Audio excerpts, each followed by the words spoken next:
TC Reassembly after port work and muffler modification. I think it came out pretty sweet. We'll see how it runs though. All right.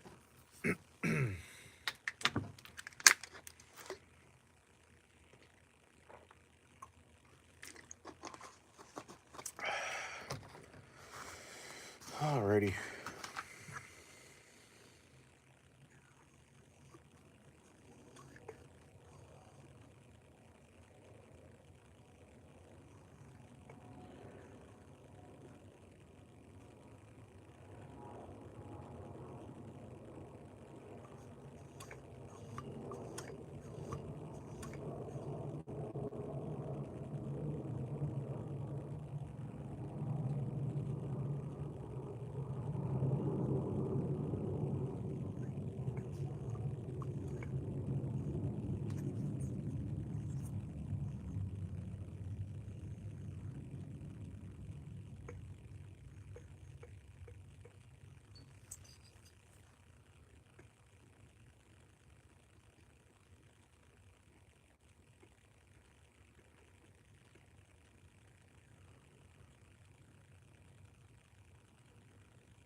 Val's in the house.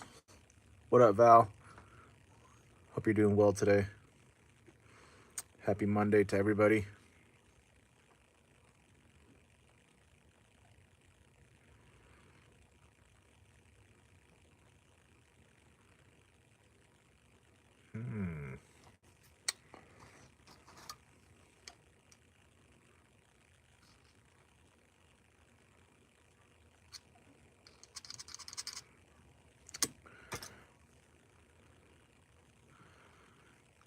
Val is grinding, doing some babysitting. Hope it's going well. Hopefully they're not too crazy. So I'm kind of just...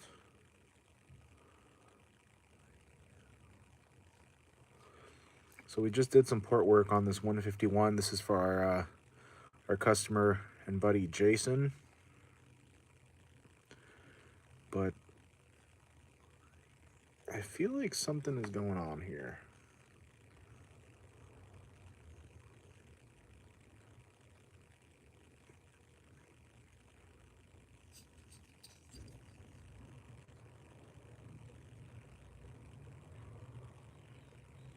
Seems to be like a slip. Unless that's just how this this is just how this crankshaft is, but I'm not sure.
Big Jerome in the hood, or from the hood, my bad, my bad. What up, what up? Welcome, happy Monday. Jerome from the hood. That's funny. Is this like a Tyrone from prison? Do you know Tyrone?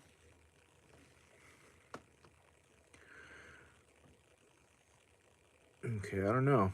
I just feel like something's going on here with this piston, but there's no hang up. I know I didn't lip off the ports or anything like that. I made sure that they were all smooth. Maybe just because there's no oil in here, maybe that's why there seems to be a little bit of something going on. So we'll see what happens. I think we'll be all right. I think we'll be all right. Yo, what's up? You heard we got the good in here. That's what's up. Say what's up. We got you on the... All right, let's go. Let's go.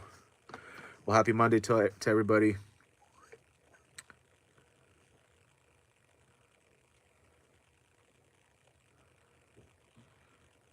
You're trying to free the hood. That's right. So this right here is a 151. This is the TC version, 151 TC chainsaw. Cylinder head, crankcase, and then of course the piston inside. I did some port work to it, exhaust, air intake, and that's about it. We widened it up pretty good. I think the ports came out looking good, meaning good shape, definitely a lot wider. I didn't raise the ports at all. And right now I'm just making sure that everything is good.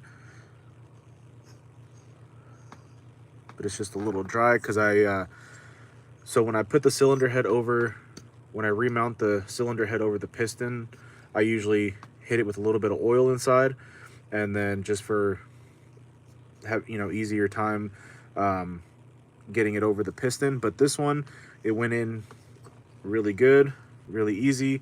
I didn't even have to use a compression ring, which are these little guys right here. So what these do is they compress the piston ring, so that way, you can mount the cylinder head over the piston. Because if you don't do that, the piston rings, they're not compressed, they're decompressed, and you will break them if you just try to slide the cylinder head over the piston. So I think it's all right though. Definitely widened up the air intakes as well. Didn't lift them, just widened them a little bit. So now we're just going to reassemble it. Here's the chainsaw, or the engine housing. Cleaned it up, gave it that good old preferred touch cleaning. Top of it there, inside the carburetor box. So now we're just going to put it together. I also did a muffler modification of the original muffler, so cut this out to how it is there, because that's not what it looks like stock, and then opened it up a lot on the actual muffler port there. So let's see.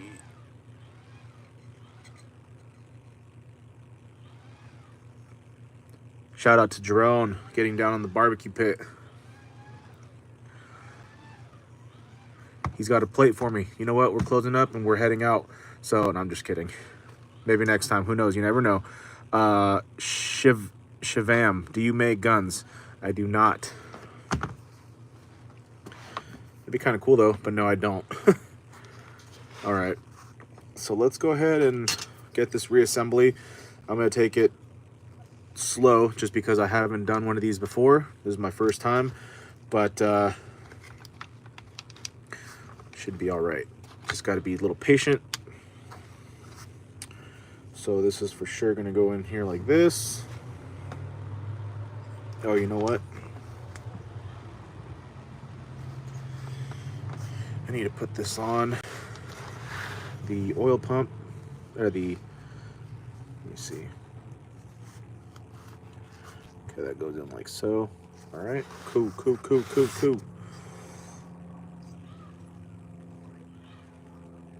Okay, let's get it going. So this pretty much is equivalent to the Echo 2511T. The cylinder and the crankcase are pretty similar in style. The air intake ports are a little different. This one has air intake ports like the 391s and the 311s, and I think the 271s. It's just like a minier version of it. So anyhow, all right, let's see what we can do here.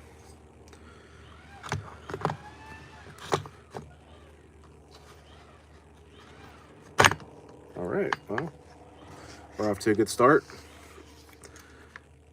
Got the engine, well, cylinder and all that, crankcase. Someone's leaf blowing out there, so you might hear a little bit of noise. We normally have, I normally have music going, but lately there's been a lot of copyright crap, so we're just gonna not do music. Music is good. I usually just kind of have it though for, well, for entertainment, and also too, your boy breathes a little heavy, so we'll figure it out though. We'll be all right. Easton, your boy, what up, what up? Of course I remember you. Of course. Okay. Nathan T, what up, what up?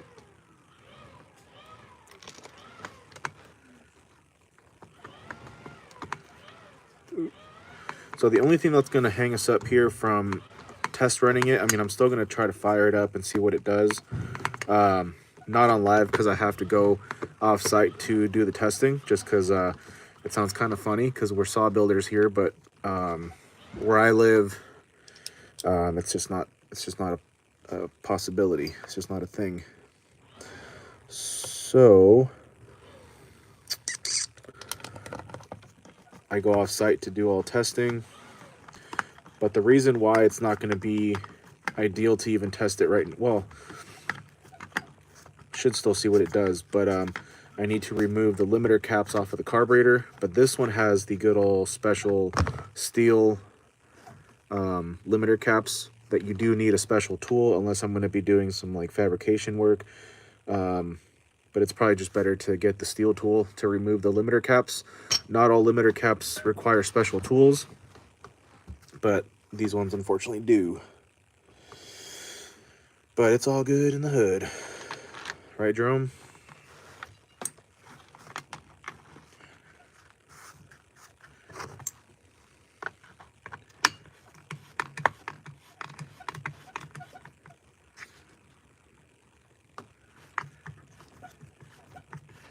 All Gucci in the hood.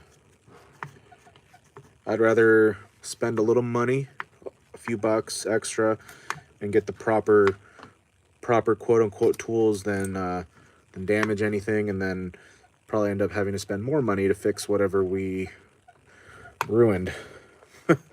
So I'd rather just do it that way, although that's going to be a little bit more downtime. Dealers will not sell you that tool just because it falls under a EPA or EP, whatever they call it, the regulations law. It's a law basically. And anyways, what a monkey, what up? He says, or they say, I went into one of my uncle's things at his place and they have a bunch of chainsaw parts. Jerome has to be trolling. It's all good, man. As long as it ain't no like super negative vibes or hate. Everybody's welcomed here. You know, silliness and goofiness is welcome, but you know, of course, it gets to a point where it's just kind of, you know, a little weird. But Jerome's all right. Jerome's all right. Val says, what are you doing tonight? Just working here for a while, and then just hanging out. But don't really have too much going on other than being here in the shop, and which is good. It's fine. So let's see. We're gonna get this intake in.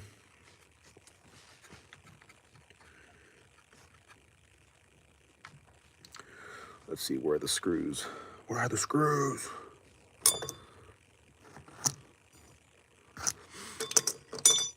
They're all right here in my little magnetic.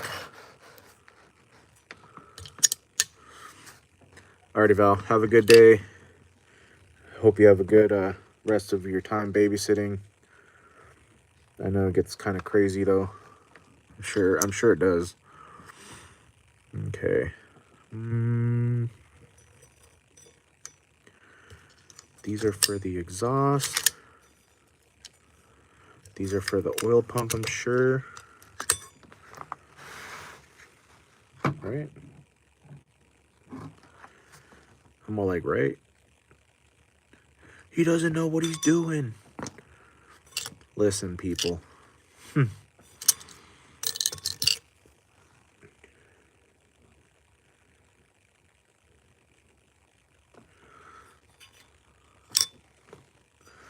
Actually, yeah, what, you know, let's see. Let's figure this out, because these are for the ignition module. I know that.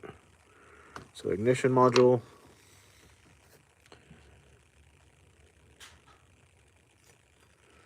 These are going to be for the muffler.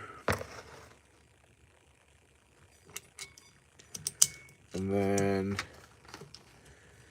3 of these are going to be for the rewind starter cover assembly, whatever you want to call it. So that's that. And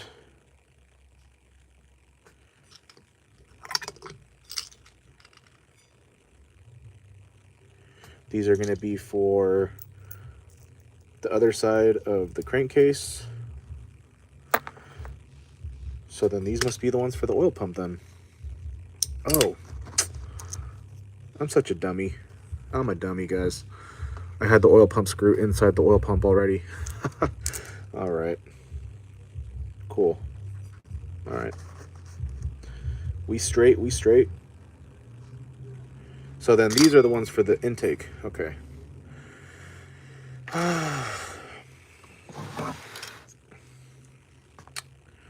Alrighty. Let's get some Loctite on these things. On these things.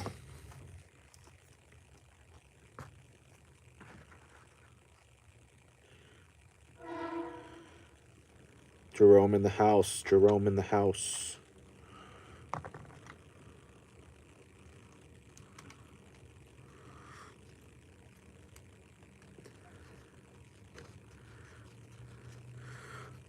Val, that's always a good thing. I'm sure that's the only time that babysitting gets a little stressful, is when you get kids that are not so chill.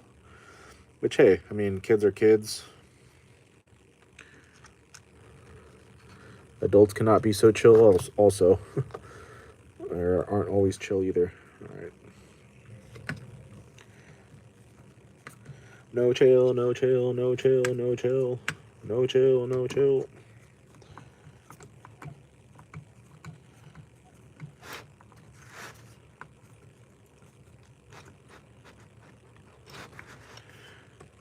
But I'm excited because after this, I mean, I have a lot of saws.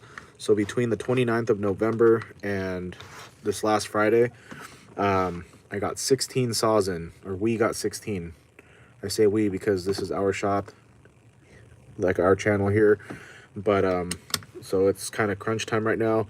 I already had 4, so there's a total of 20 saws right now here, which I feel really blessed, because not too long ago, just before this, I only had the 4 saws left, and I was getting a little, I was getting a little worried that we were going to get slow, which it's wintertime, things get slow, businesses do get slow, but thankfully, though, we've been getting blessed with more work, which is great, because I'll be honest, when there's not a whole lot going on, I get lazy. I start slowing down, and so, and then too much time on my hands, that just gets a little weird sometimes.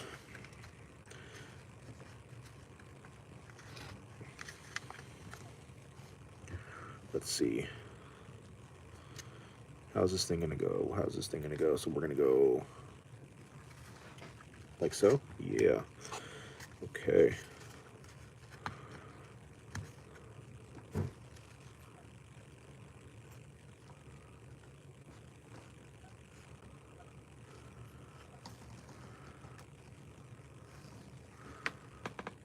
Oh, I'm putting it upside down. Gee. It's all right. 201s, 200 Ts, Basically anything else, especially steel, I feel very comfortable because that's what we do primarily here, and echoes as well, the 2511Ts. We do get some Husqvarna, but not much. I actually do have a Husqvarna here right now. It's a 288 XP, older saw.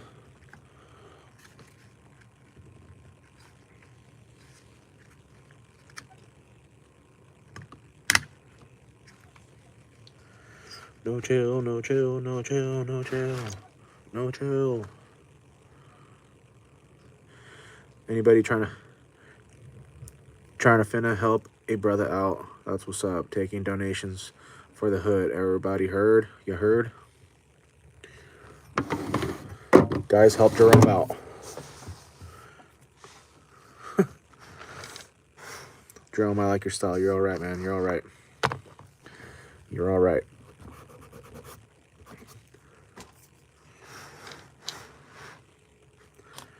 Okay, so now I feel like we can go ahead and make sure to connect our impulse line. Honestly, I am kind of worried about this cylinder because I feel like it's hanging up somewhere, but I'm positive that I did not lip off the ports because I ran my finger inside the sleeve and they felt fine. I'm hoping that it's just dry. I did make sure to clean out the cylinder from any burrs from the ports, so I think it's probably just because it's really dry, because I wiped it all off. So we'll see. But if something does go wrong, we got our customers back. We got them.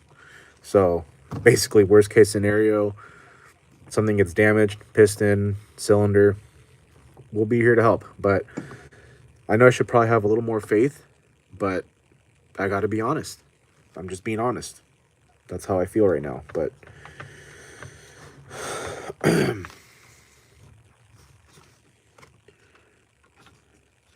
also, big shout out to West Coast Saw and Gordy and the team over there, Samantha and Lauren, because I had a couple customers come by and drop off some saws, and their 201 mufflers broke from the back plate because it's kind of like a little two-piece deal, which was a weak point on those mufflers.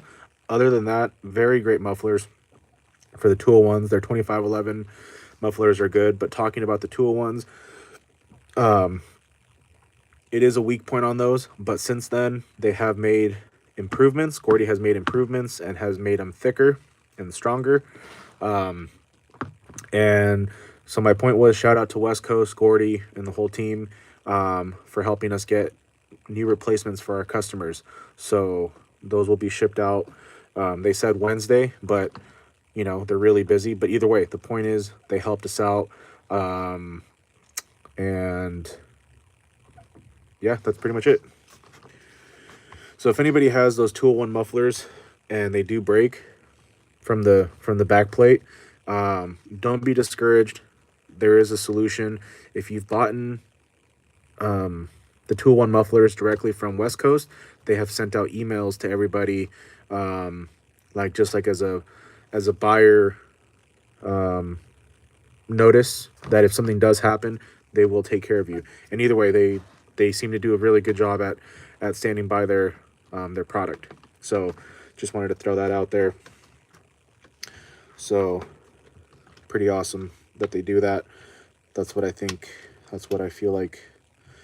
What am I trying to say, bro? I feel like that's what customer service is, you know, being there for your customers. And a good business, a good company is backing your product, having your customers back, and that's pretty much it. All right. And their customer service was great. Super nice, super nice. And it was actually really cool. I actually got to talk to Gordy himself. Like, you call, it might be Samantha, it might be Lauren. There's also another woman that works there, Kristen, I believe her name is. But who knows, you might get Gordy. So that's pretty awesome. That's pretty freaking awesome. I kind of fanboyed for a second. I was like, wait, I already had a feeling that it was him, but I was like, you know, the second time I called because I had to get some information from our customers. And I was like, hey, I was like, who am I speaking with, by the way? He's like, this is Gordy. He's like, owner of West Coast. I'm like, oh shit. I'm like, dude, nice guy. Gave me time to talk about stuff. I know he was busy and was just trying to keep it moving just because, you know, he's got stuff going on. But, you know, we had a nice little conversation, and it was pretty awesome. Pretty awesome. Definitely one of the highlights of today.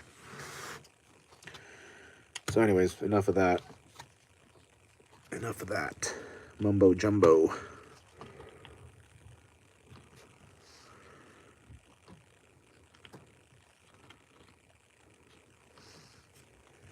So I feel like this clips in.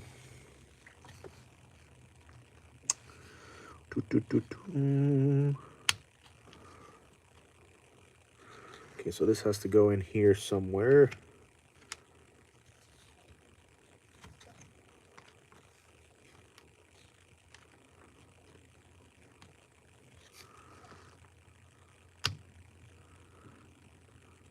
Am I tripping?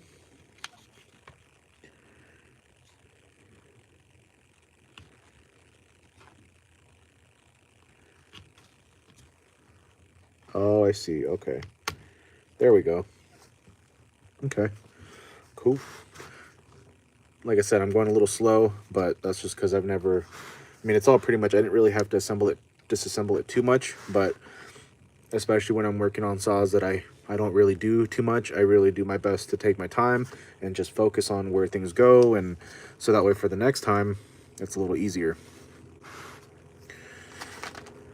Because even though you do something many times, I mean, as we all know, life, it's not always smooth sailing. So sometimes it could be a little tricky. A little tricky. All right.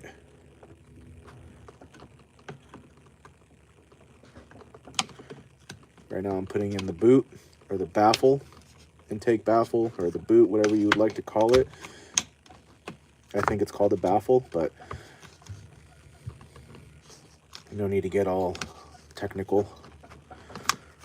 But I just got to make sure that you don't puncture it or tear it, because you're going to have some air leaks.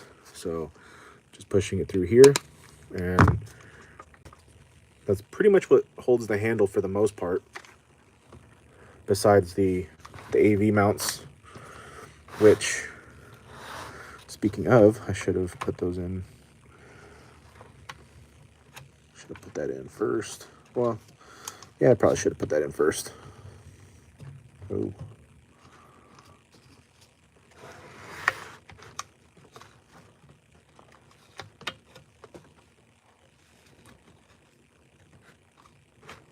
Actually, you know what? Yeah, I'm gonna... Oh, no. Hold on.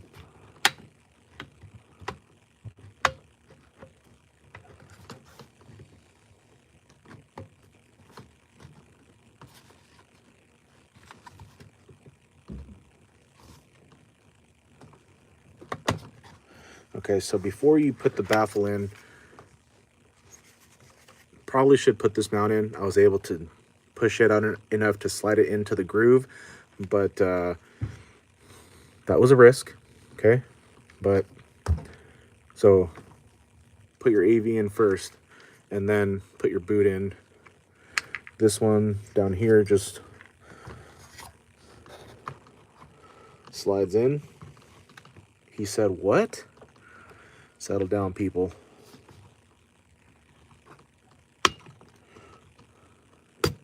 Okay. Sweet. We're pretty much done. I don't know why it just seemed like it was going to be a little bit more tricky. Oh yeah, there's more stuff right here. That's usually what I do, though. I kind of... I don't have doubts. I just, you know, when it's something new, I'm just kind of like, is it really going to be? So this is going to go in here. AV screws.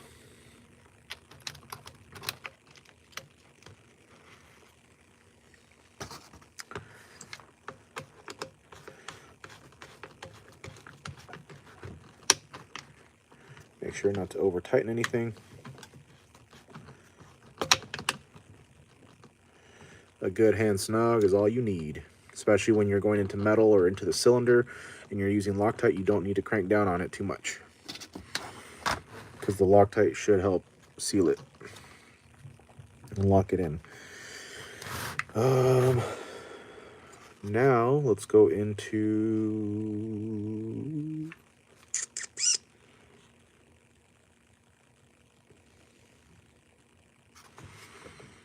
so these are the next ones. 3T27s that go into the crankcase. I don't know. Yeah, I'm gonna go Loctite on these. And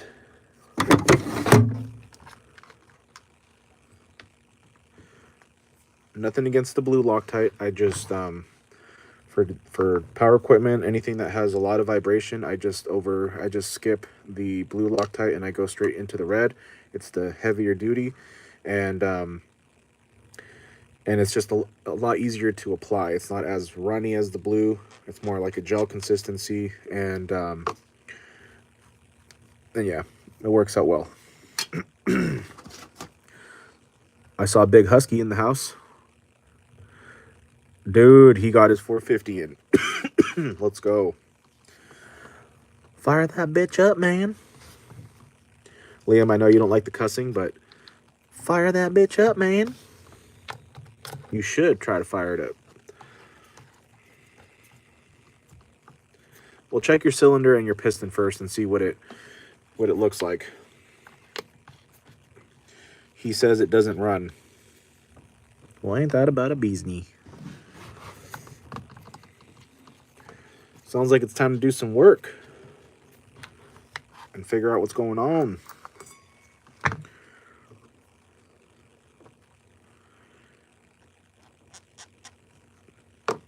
How does the cylinder look?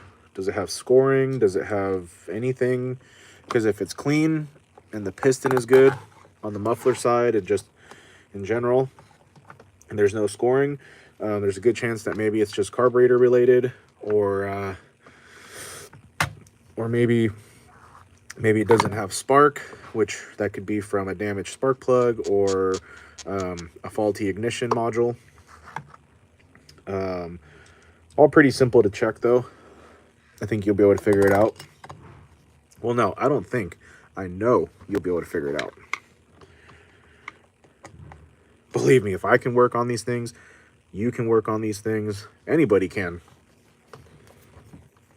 I'll be honest, your boy doesn't have much patience for much. But for these chainsaws, even though they drive me crazy and they make me pull the hair out that I do not have. Whoa, look at that, Mr. Clean. I don't know. Love working on these things. It's a good challenge. It makes you think. It makes you, I guess it does make you learn a little patience, I guess. But sometimes I'm just like, fuck. Which some of you guys have seen.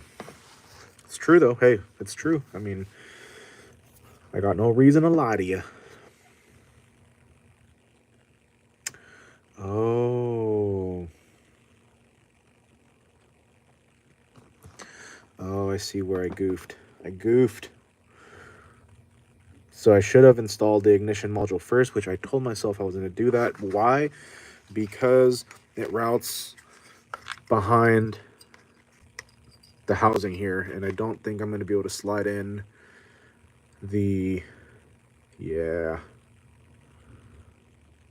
which means I'm going to have to, hold on a second. Yeah, I'm going to have to take it apart again. So, yeah, okay, that's all good. Just more practice, that's all, more practice. Especially that I was just saying I don't do very many 151s. This is actually the first 151 that I've done since starting up our shop here. Daniel Poland, or my bad, Daniel says Poland. Much love to Poland. Husqvarna. So, okay, let's redo everything. And it's not even that big of a deal because it's not as much as I thought. Just because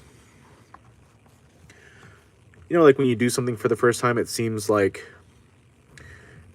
it's like a lot, or just something out of a different world, even though it's all kind of the same. But these compact saws are a little bit different. But like I said, just more practice. And I told myself I was going to put the ignition module on first because of that tight fit back there, but got a little distracted. That's my fault though.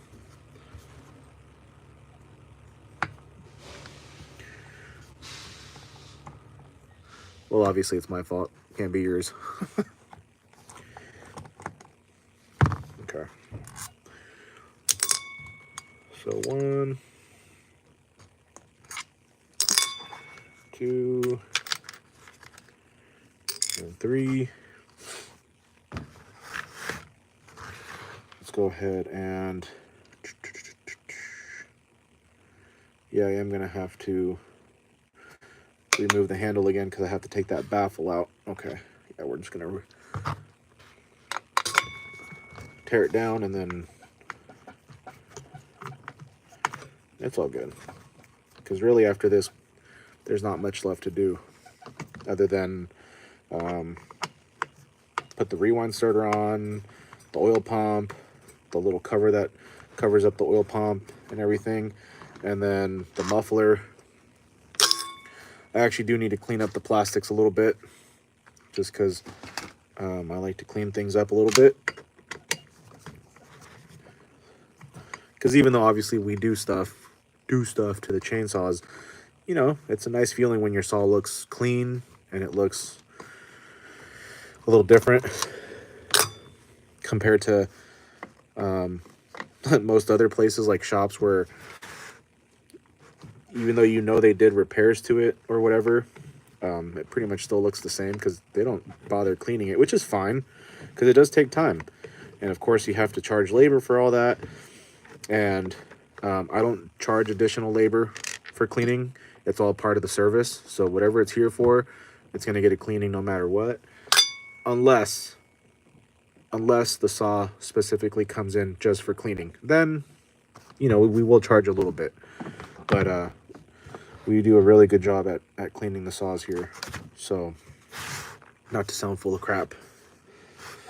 So, Daniel, steel. Yes, sir, this is a steel 151 TC. It's kind of equivalent to a Echo 2511.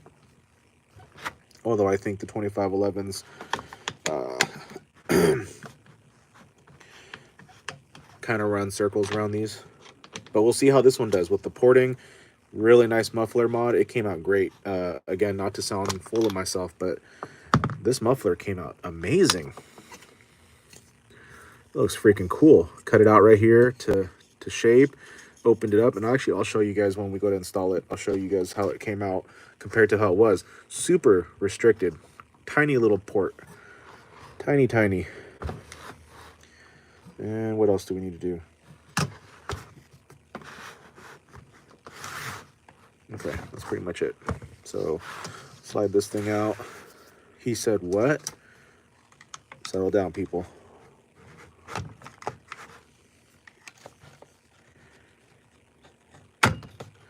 All right, got that one out.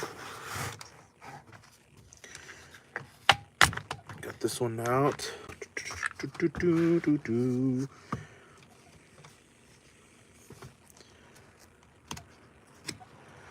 Push the boot out, like so.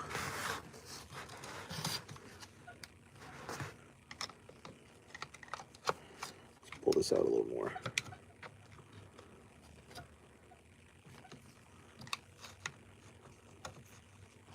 Make sure I'm not snagging any of the wires. Nope. Okay. Okay. Cool beans.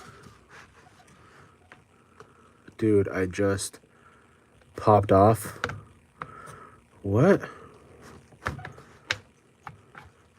Sir? What the heck do you mean? I don't know what you're saying, Liam. Damn it. I'm just kidding. No, but really, what do you mean? What are you saying, man?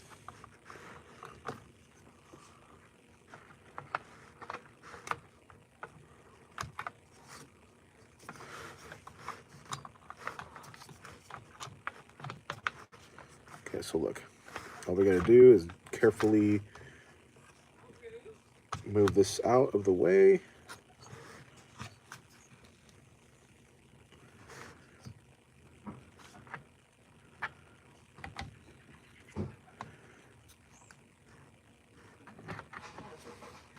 Oh, let me unclip this little thing here.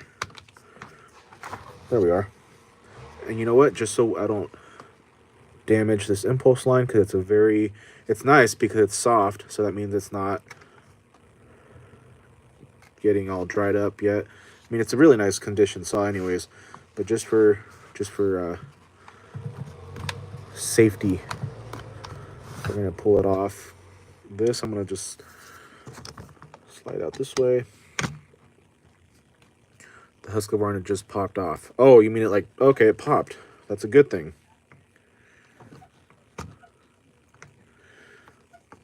Just put some, usually, sometimes it's just fresh fuel, man. Fresh fuel. And so obviously, as you know,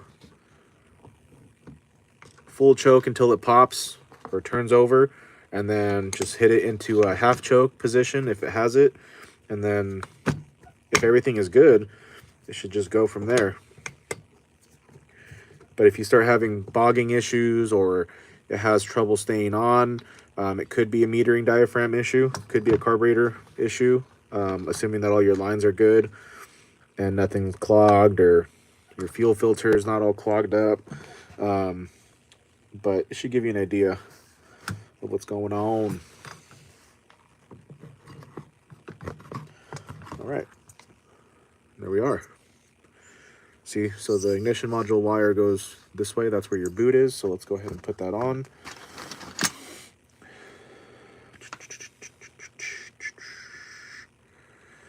Okay, so this is going to go like so. But first we need this little mounting bracket.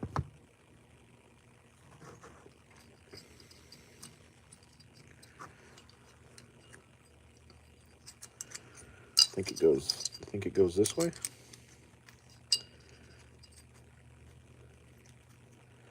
I think. Yes.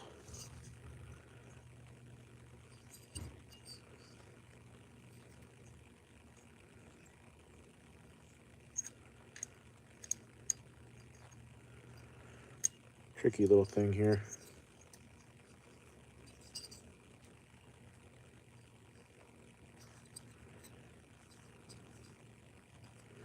Or does it go this way? He doesn't know what he's doing. Hey, man. Don't make fun of me, man. There we go. Like that. And like so. Yeah. Ka-choo.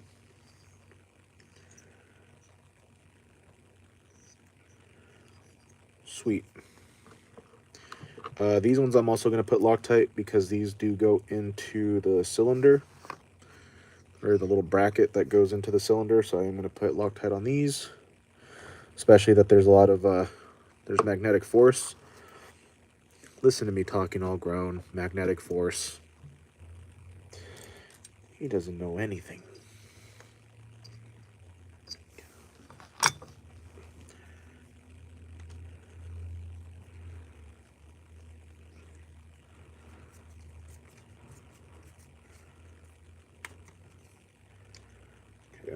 I'm not going to tighten them down all the way because I need to reset the gap, which is the distance between the flywheel and the ignition module. Little magnets, little magnetos.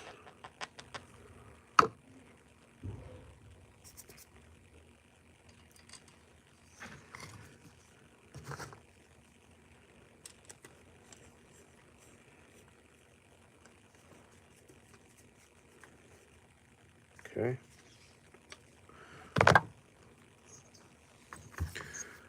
second. I'm gonna get a little sidetracked here and do a little texting real quick.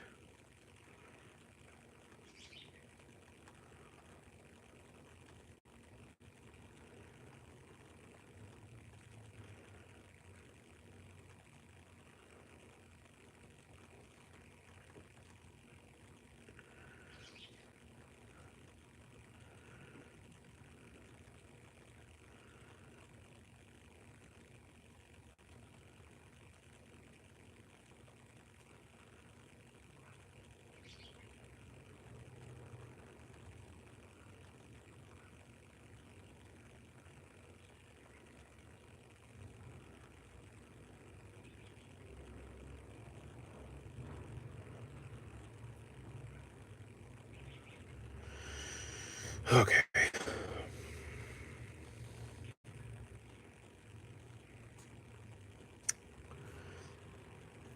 Alrighty. Had to make sure to get that text out.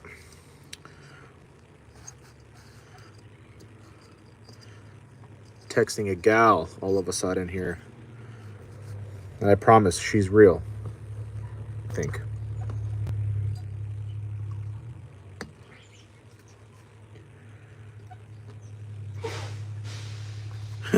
That's funny. All right, Husky. Come on, man. Get that thing fired up, man. Come on.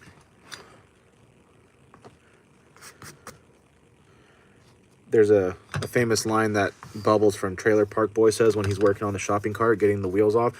He's like, no, come on, man. Stop screwing around. That's what I'm saying. Come on, man. Just get it. Just start it. Quit messing around over there. Get that thing fired up. And there we are. See?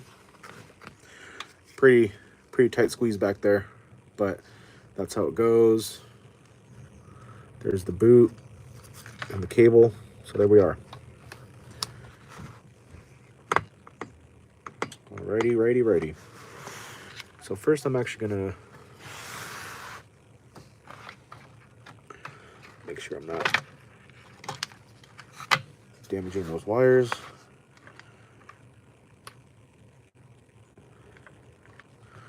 Okay, so let's get these three back in. 3 T27s. These ones go on the clutch side. That was weird. These I am going to do Loctite because these do go into the crankcase, which is metal. Metal.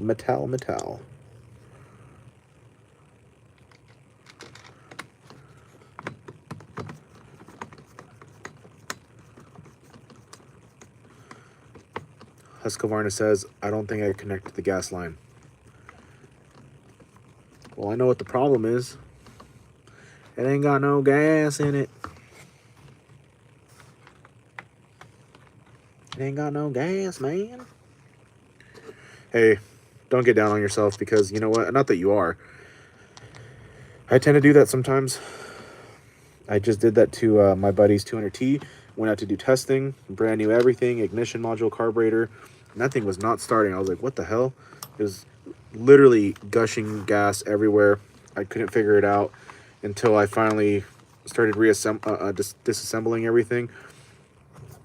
And I know how I got sidetracked that day. I started doing a video and taking pictures, and I forgot to hook up the main line. Let's start up right after that.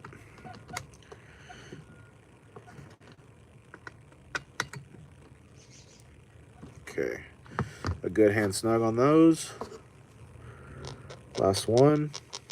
Put some Loctite. Loctite. Let's get this boot kind of out of the way.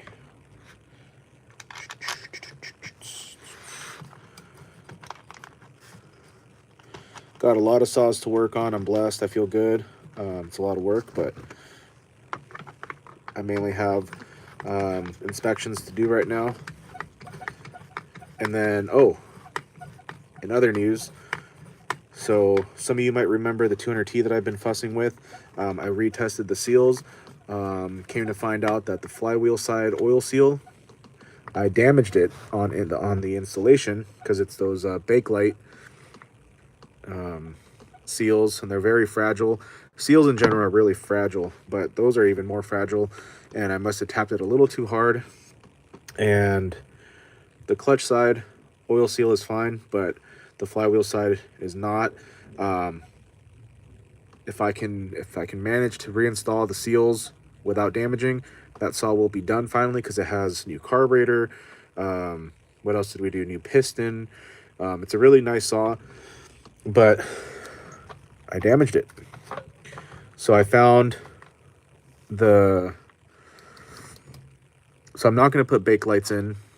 I said I was going to do some aftermarket ones that are like the 201 seals that have like the, what is that? It's like a rubber, you know, they're not all plastic. They're the metal and rubber.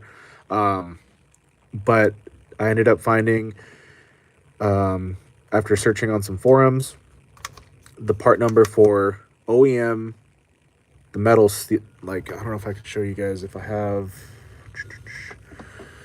let me see. It'll probably save a lot of time having to be like, well, they're kind of like this and they're kind of like that. They're going to be like these.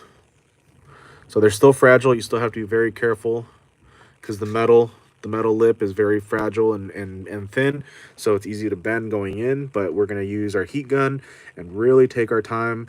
But it's going to be just like these. These are 12 by 20 by 4. The ones that we're using are 12 by 20 by 5, I think. Anyways, they're going to be like this.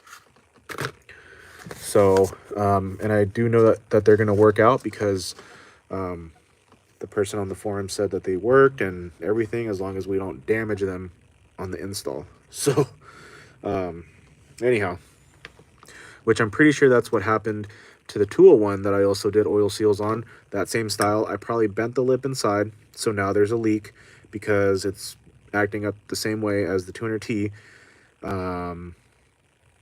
which I don't really have a lot of experience putting in oil seals. They're just tricky. Honestly, I think I may have rushed, probably.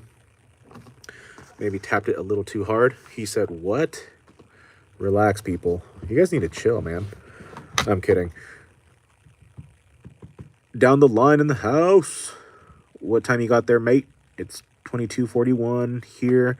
Lost me on that one. I think that's closer to what? 11? No, like 10? I don't know. I'm not going to try to act like I know. Here it's 2:43 p.m. Good to see you, man. Glad you're here. Okay. So we got those screws in. Let's go ahead and do, oh boy. Let's go ahead and put in the last 3 on the other side of the crankcase. These still have Loctite on there, but just for safe measures, I'm going to put in some more, or put on some more.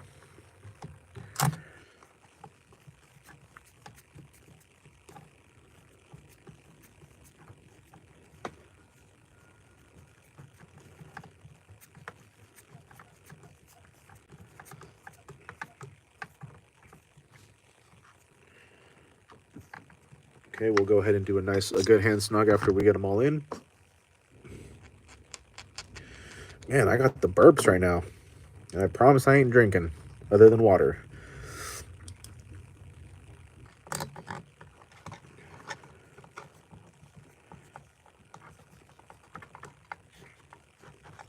I don't know, do eggs make you burp? I don't know. That's the only thing I've done different today. I had eggs for breakfast. I made a dish called chilaquiles.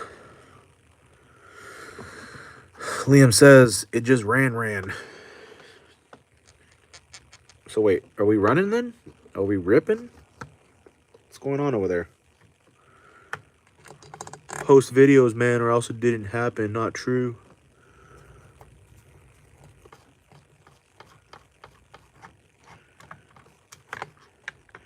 I would still do a little inspection on it, just to make sure that everything is looking good. Check your diaphragm, your metering diaphragm. Check your cylinder, make sure you don't have any scoring Check your piston. Make sure it's not getting scored up or marked up. Just pop your, you can look into the cylinder usually by removing the spark plug and shining a flashlight in there. Best way to check your piston is remove the muffler and then look in through the port and see what it looks like there. So, and then if you want to get a good idea of your compression, that's all that's going to tell you, is how, you know, get an idea of your compression level.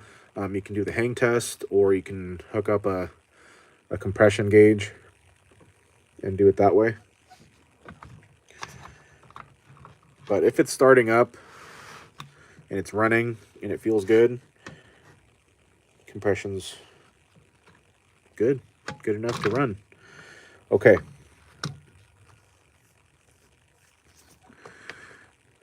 Octavio Garcia.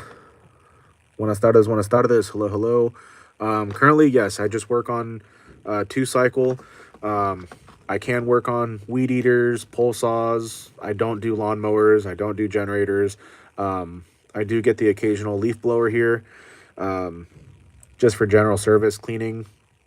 But yeah, mainly just 2-cycle right now. Small engines. You know, we love chainsaws, so I just do chainsaws. But being that I do cater to tree service companies, you know, they do use pole saws, they do use weed eaters sometimes, but they definitely use leaf blowers, so that's why I get more leaf blowers than anything else. So, which I'm totally cool with, because pole saws are kind of tricky as far as the tube assembly.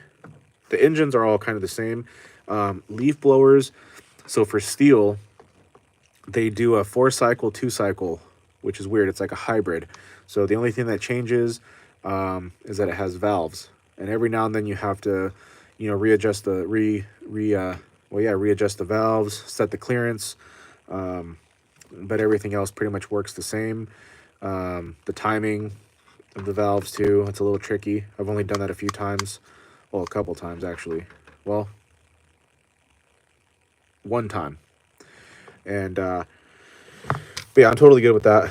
But you know, sometimes I will get maybe a hedge trimmer, or I can, because I do offer sharpening services. So I sharpen hedge trimmer blades. I can do lawnmower blades, chipper blades. What else? Obviously chains. And then for the hedge trimmers, I remove the blades completely the right way. I don't just open up the cutters. And then I service the gearbox. I clean out all the old grease, and then from there I check all the components, like all the gears and all that good stuff. And then I repack it with new grease, make sure everything is good to go. So yeah. Zach in the house. What up, what up? And Lewis, the man Lewis.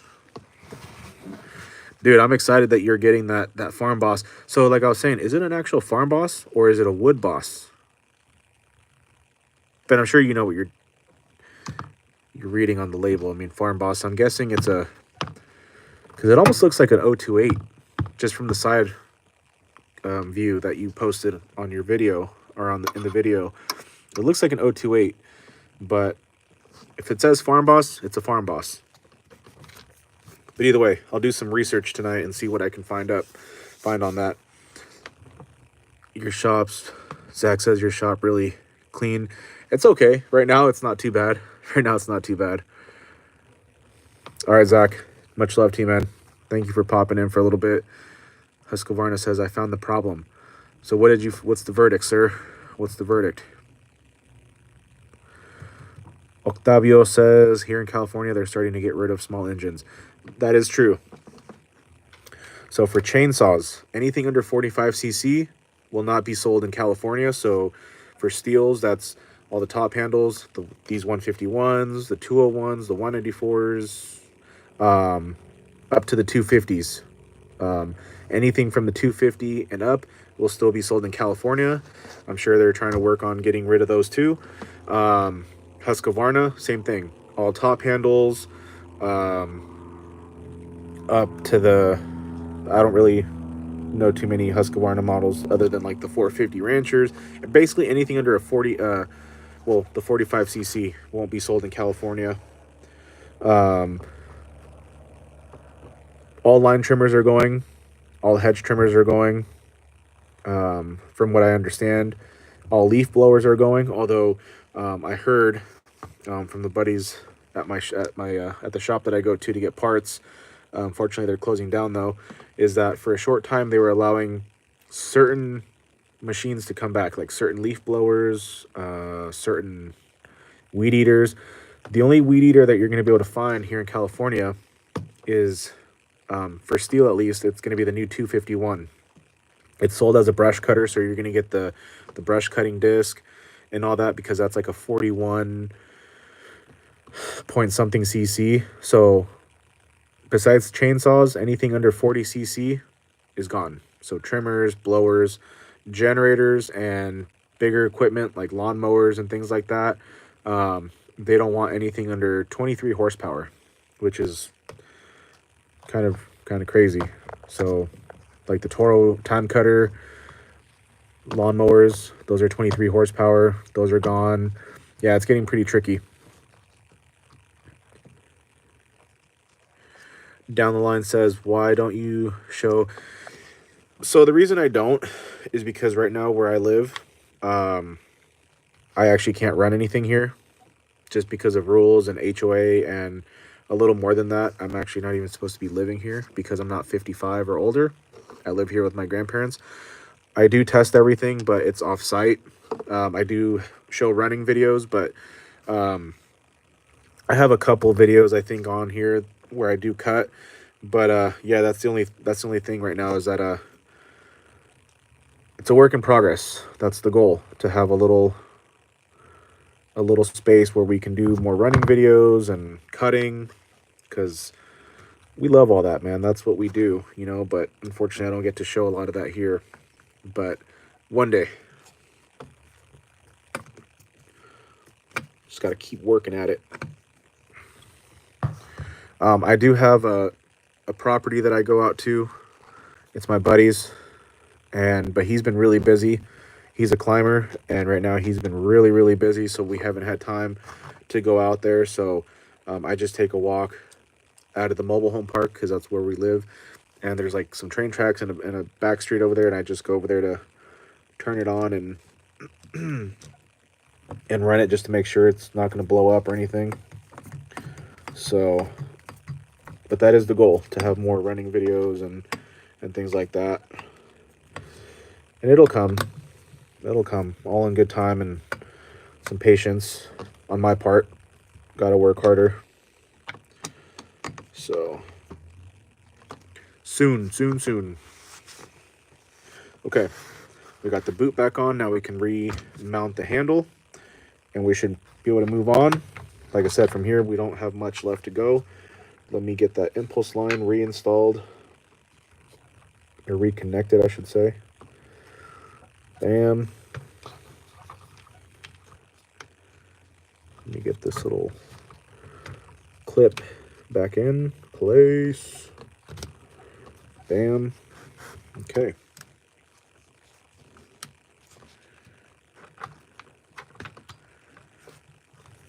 Oh yeah, and then we said the first time we did this, that we should reinstall this first. Slide this into place, the AV, or the suspension. Well, it's pretty much part of the AV, I guess. All right.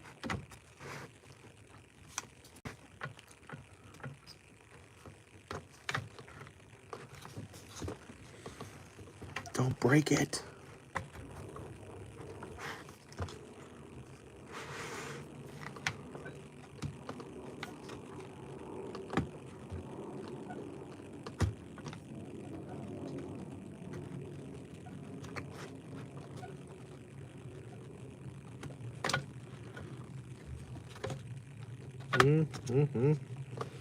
Make sure I'm not pinching these cables. It's actually probably a little easier putting it on after the boot. Yeah, we're gonna do that. It's all right. Let me get this put it in place over here.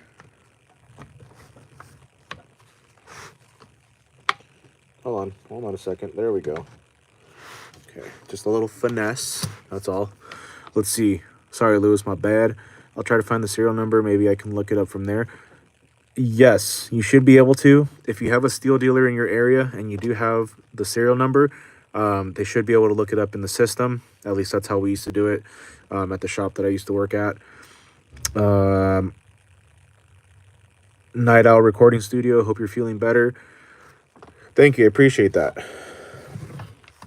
Night Owl Studio was probably here during one of our previous live streams where, yeah, we were kind of struggling a little bit.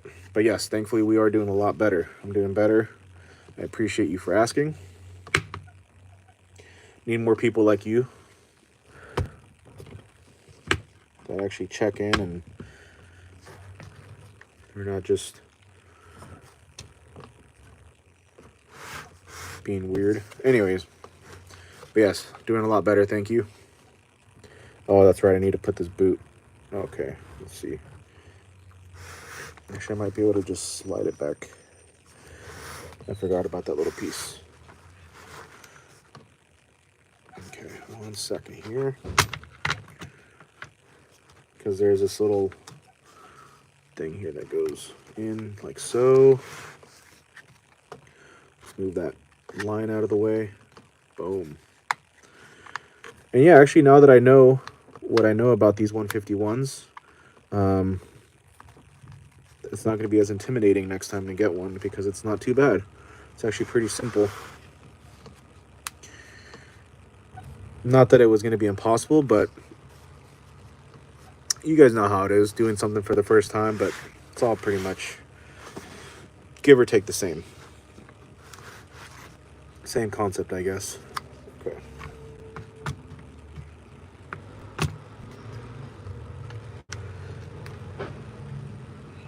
Oops. Oh, he's gonna break it.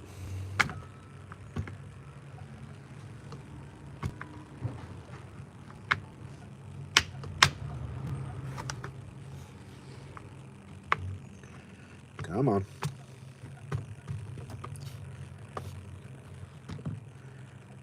There we are. This one's in place. Sweet. Just gotta push the baffle through into the carburetor box. Carburetor. Without making sure not to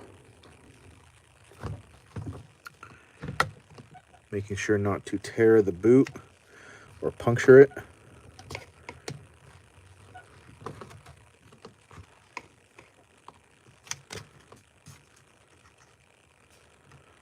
Come on.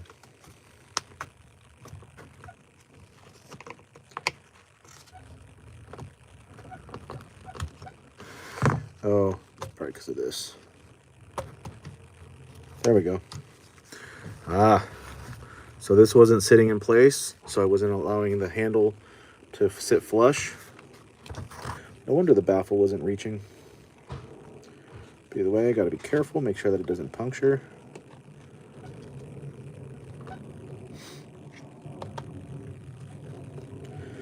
But either way, there will be running videos on everything that we work on, testing it at least, revving it up. But hopefully we can get some in wood action because that's where it's really at. I know that's what I like. Okay. Sweetness, sweet, sweet, sweet. Now we can remount a screw. I don't even know what I'm trying to say now.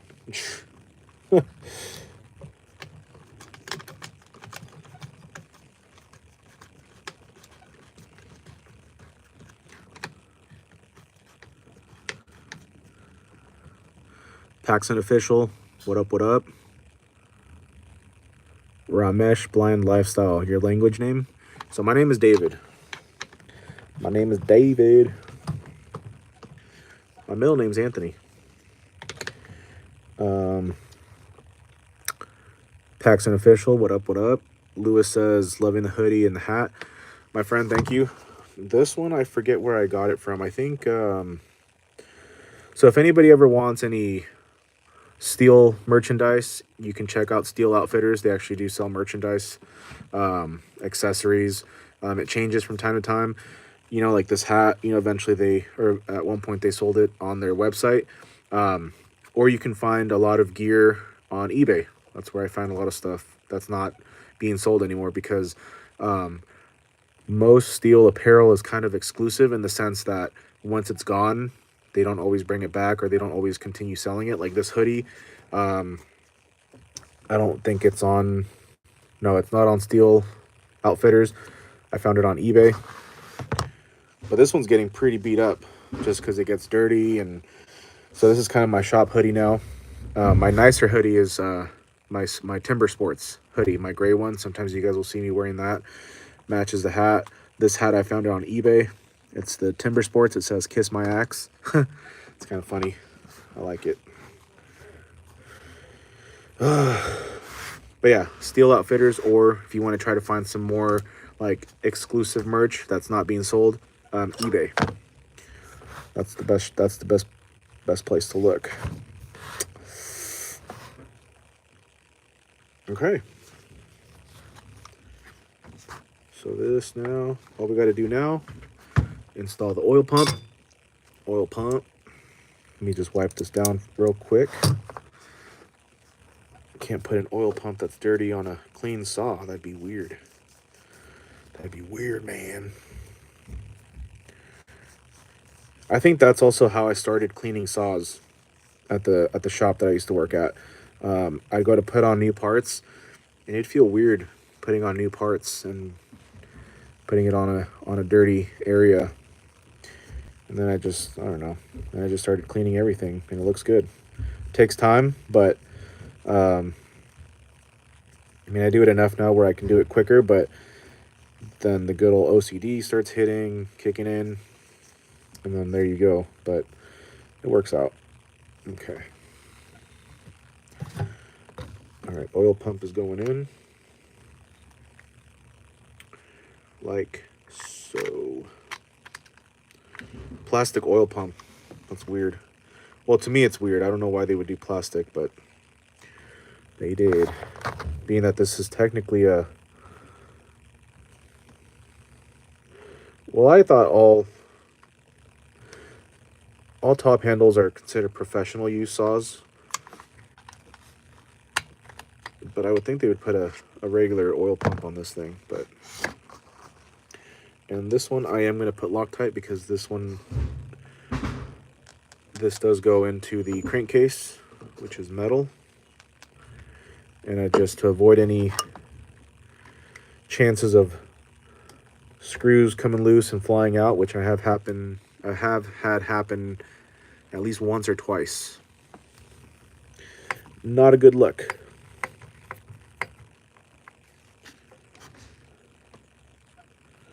Okay, not going to over tighten, but a good hand snug.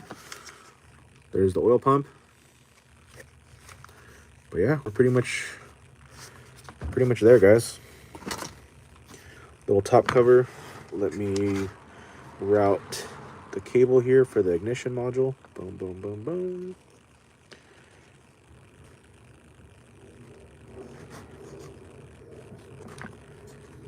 Just goes right in here.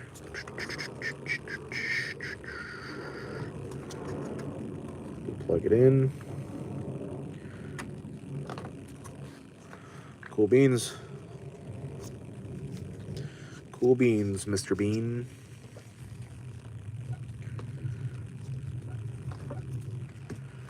And there we are. Pretty much the same kind of design as the Echo 2511s. It has all the fuel lines here, tank vent, all that good stuff. Same way. This is just considered the housing, and then the actual crankcase is inside, and not bad. So we got to put our little top cover on. Give it a little wipe down first. Gave it a little brush off. Hit it with the air compressor, but it's got a little bit of oily on there. A little oily.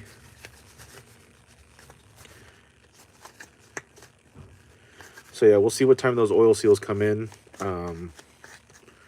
Because then if it doesn't come in too late, then I should be able to get that knocked out and tested tomorrow, just because I have to be mindful, especially now that it gets later or dark earlier, so it gets really dark. So, you know, even though I'm on a public street and you can technically make noise until about 10 o'clock, I'd rather not risk it and cause any problems. I already had one person out there one day, total Karen, has never happened to me anywhere I've gone. They were straight up recording me, and I finally caught up to them because I was leaving. I was pretty much about done, and I was just like, "Hey, excuse me, like, what's going on?" And they're like, well, "What are you doing over there?" They got on me like I was a freaking criminal, man. But that's what happens in this world. But if they don't come in too late, I should be able to get it done, being that the saw is already unassembled and everything just ready for the oil seal, so no unassembly. I always kind of reassemble everything after a teardown, just because here I'm a little limited on space, and it's easier sometimes to just have a saw assembled in a bunch of parts. Marshall McLean, what up, dude? Can we get a shop tour? Yes. Let me make sure I had all the contraband first. Is there any contraband in here? No. All right. I'm just kidding. Let me unplug my phone, or the other phone at least, because it was charging. So this is pretty much it. Hold on, we got a glare on the lens, so let me just... Oh, that was a bar. That was a bar. One sec. Wiping you guys down.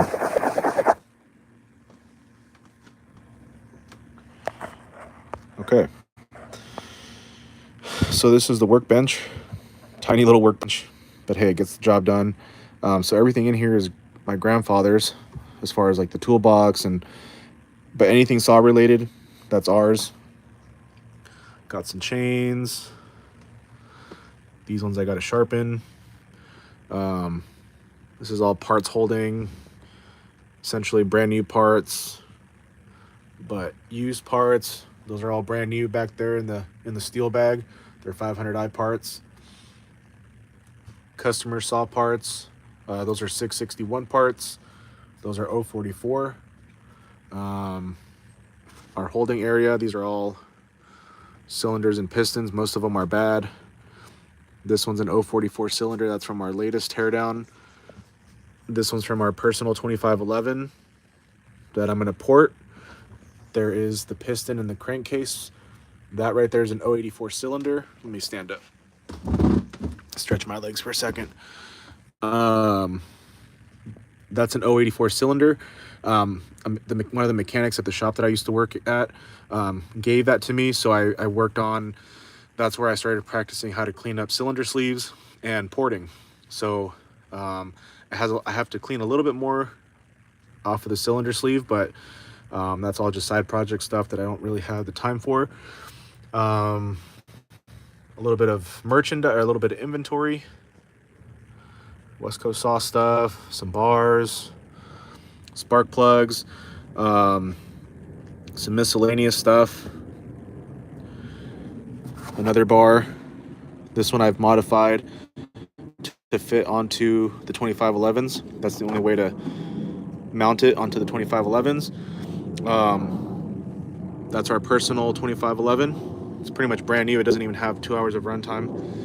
But yeah, everything else is grandpa's. Those are his tools. This is my cleaning stuff. Some literature, information guides like that you only get at the dealer from when I used to work there. My personal 661, I call her Big Bertha. Steel pressure and vac tester. This is what a test flange looks like. But this saw I got it was listed on Marketplace for $950 or $975. I ended up getting it for $800 because it needs a new top end It was really a nice saw to begin with, but then I had some parts laying around, so I gave it a new rewind starter, new filler caps, air filter cover, shroud, everything else. Oh, I also did West Coast clutch cover, West Coast dogs. Once we get it running, it's going to get a West Coast muffler. And maybe a Maxwell air filter kit, which I do have already. It's back there. And then there's Santiago's 200T. That's the one that we're going to do the oil seals on. This is ready for the oil seals. And I'll show you guys the outside. And this is our so these are all here for repair. So these are all new saws that just came in, except for this one we already had, Santiago's we already had, and then we already had these three, so we had 4 or 5. But everything else has just come in. So 201s, 2511T.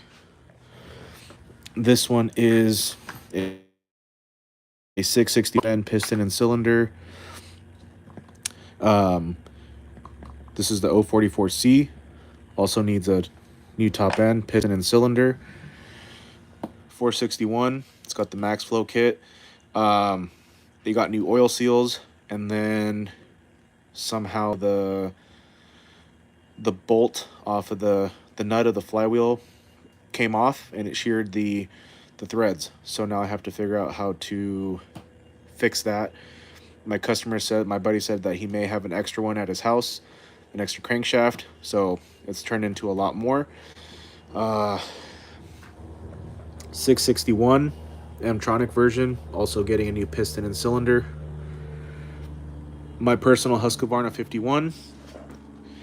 This is a 261, a badass 036. This is a Husqvarna 288, an oldie but goodie, a Steel 051, AV electronic, another 201, and 2 461s. These 3 just came in on Friday, and then the other ones came in over the last week. So, and a bunch of parts, extra parts, or old parts I should say. But that's what the shop looks like. That's where I'm at.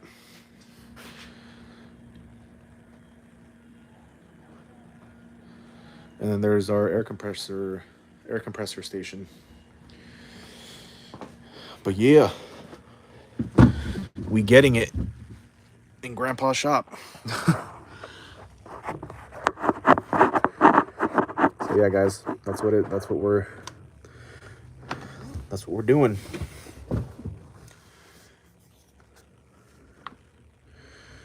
Marshall says it's a big shop. It's sizable. I mean, hey, it could be a lot smaller, but it's a nice little shed for sure. It definitely works out for us, and you know, I'm actually pretty, well, I'm not pretty blessed or grateful. I am very grateful and thankful. Let's see. I was wondering how you did that. LOL, how come you put the steel bar on the Echo? So the reason why you would run that 12-inch bar on an Echo on the 2511 is so that way you can run a quarter pitch, just because Echo does not offer a quarter pitch bar or chain. And it's just a nice bar, nice style bar, unless you're going to run the Panther or the Ripsaw bar, or what else can you run? I think Archer makes their own bars also.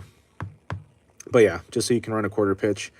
Plus, I think steel really does make the best bars. But I know that could be what is it called? Subjective. I don't know. I am fixing an old McCollin chainsaw, and I'm only 10 years old. Oh yeah, Marshall, I remember that. I remember you were telling me. How's that going, by the way? I hope it's going good. I know you'll get it going. It's pretty badass, dude. Sorry, I'm a little out of breath. Big boy over here. That's why I play music sometimes. For that reason, because I'm like, we're working on it. We're working on it. There's something wrong with this carburetor. Is there something wrong with this carburetor?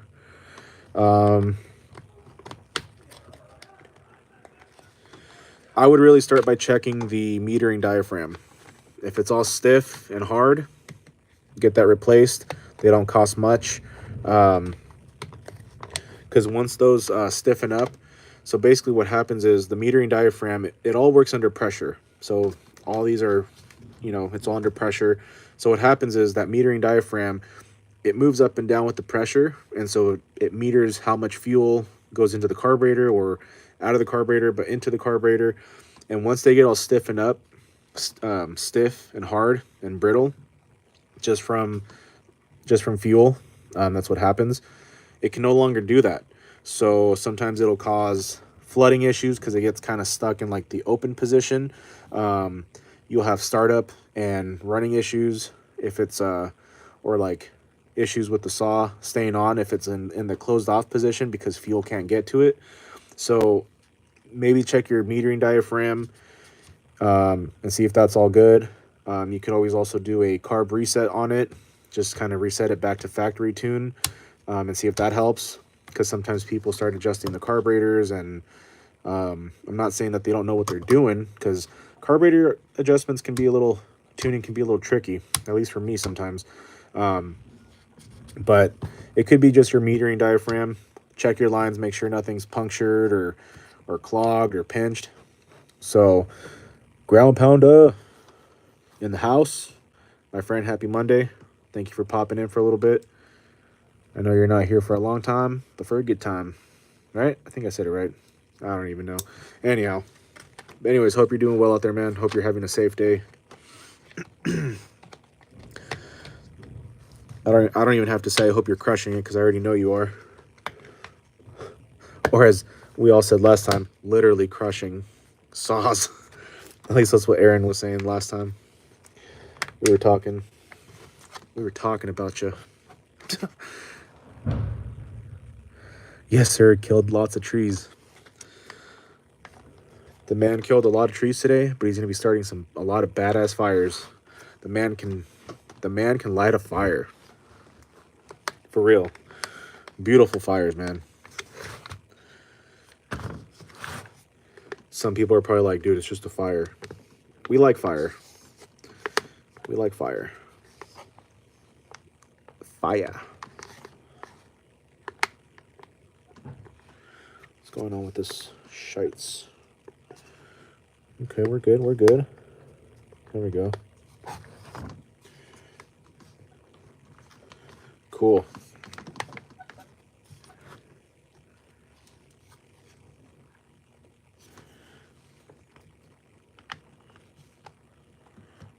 I feel like something is... Yeah, we're good. That's sitting flush. Oh, no, it's not. Ah. See, that's why it's not good to rush, man. Just take your time, especially on saws that you don't really work on too much, like these 151s. I don't get a lot of them. This is my first one that I've gotten since starting up the little shed shop here. Okay, but there we are. Nice and clean. Everything's on. Just got to install or connect the oil pump lines. Install our flywheel, set the gap. Muffler, this little cover that covers the oil pump. And then, jeez. And then I need to clean up the rewind starter a little bit, clean it up. And then clean up the clutch cover a little bit. Oh, and then we got to install the clutch and all that good stuff. Alrighty, ground. Much love to you, man. Thank you for popping in for a little bit. My fires are 800 square feet. before I light them. Sheesh. That's bigger than my last apartment that I had. It was 650 square feet. I just downloaded something, the freaking carb cleaner. What? And I am also working on a Poland chainsaw. Polands are badass. The oldest saw that I've gotten so far is that 051 right now. But we'll see what else comes our way. Oh, and then that right saw. That's what it's called. Damn, someone's dog is going crazy over here. And then I'll show you guys what that what the muffler looks like after the mod. I think it came out pretty dang sweet. Not to sound full of myself, but it came out a lot better than what I kind of planned.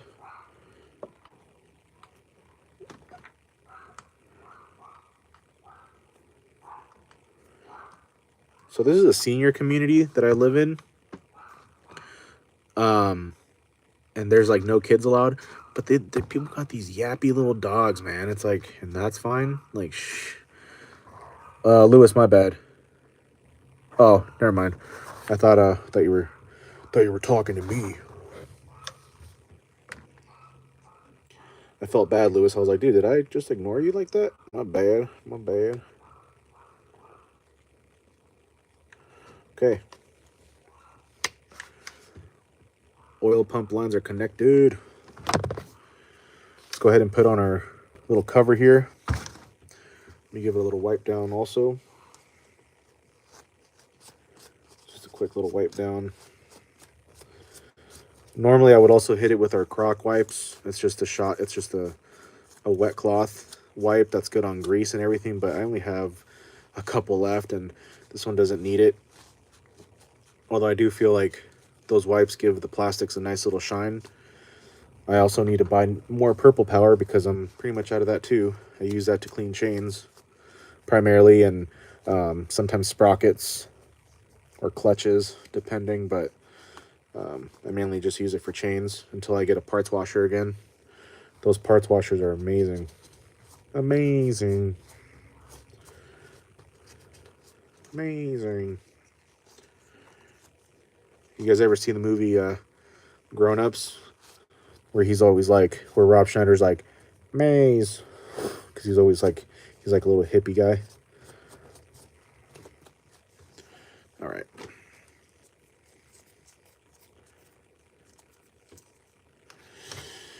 All right. Let's see. This is going to go like so.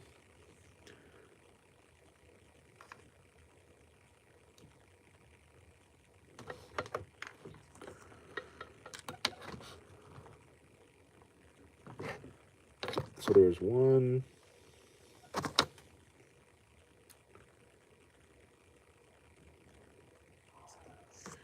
Hold on a second. Oh yeah, so one.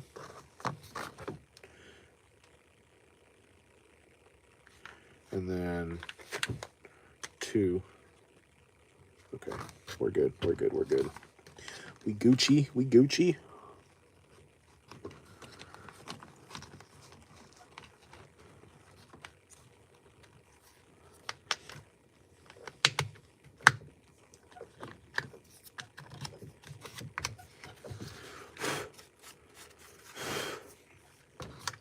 And then after I get this assembled, I'm going to cut the live stream, and then I think maybe I'll start another one, and we can inspect a couple of saws. Just do a general inspection just to see what the diaphragms look like, the cylinders look like. I mean, I have a lot of saws to inspect right now, but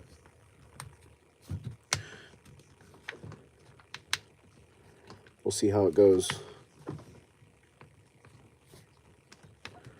This little cover is interesting, kind of odd. Kind of odd. Oddball Lewis. I'm just kidding. Air compressor really helps. It really does. I'm going to hit this with a little bit of air compressor just to get all that little grime off. But yeah, that is one of my most valued tools here at the shop is the air compressor. Because without the air compressor, the cleaning would be we'd still do it, but I guarantee you guys it would not be as enjoyable having to sit there and brush off. I mean, we still use the, so basically for cleaning, all I use is, I'll show you right now. Oh, let me close this Loctite. Probably need to get some more Loctite eventually.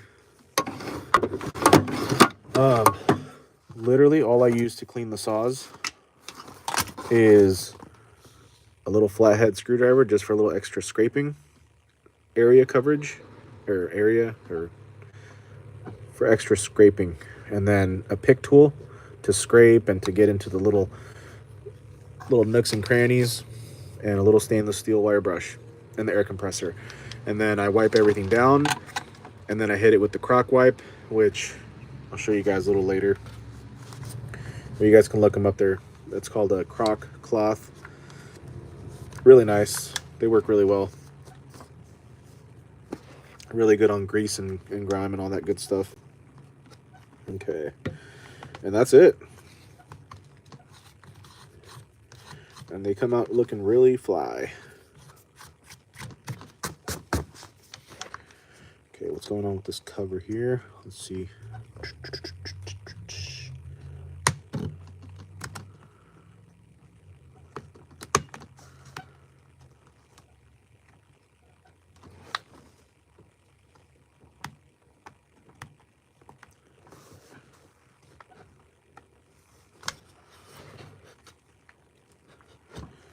Everything looks to be in order here.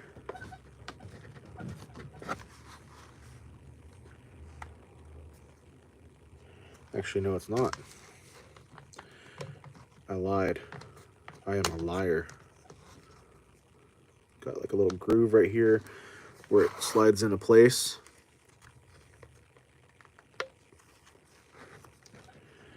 He's a lying sack of potatoes.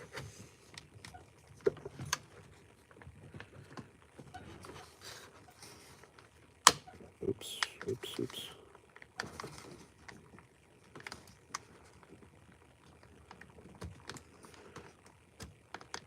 Oh,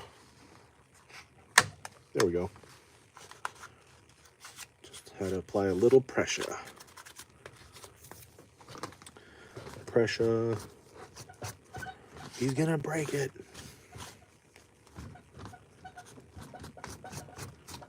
Lewis, I'm glad you're here, man. I know you've been wanting to, I mean, not to sound all like, oh, but I know you've been wanting to catch a live stream for a little bit. And I'm glad you're here. I hope the job's been going well. I'm sure it is. It's pretty cool that you posted a video. I did subscribe to your channel, by the way. You probably already know that. But yeah, hopefully you post some more videos on there. I know you're busy, but I did eye that. What was that, a Mercedes? No. Mercedes, I think. Either way. Badass look. Is that a, was that a he? I don't even know. You know cars, but not like, once we get into like the older classic stuff, I don't really know. Or Healy. Either way, look cool.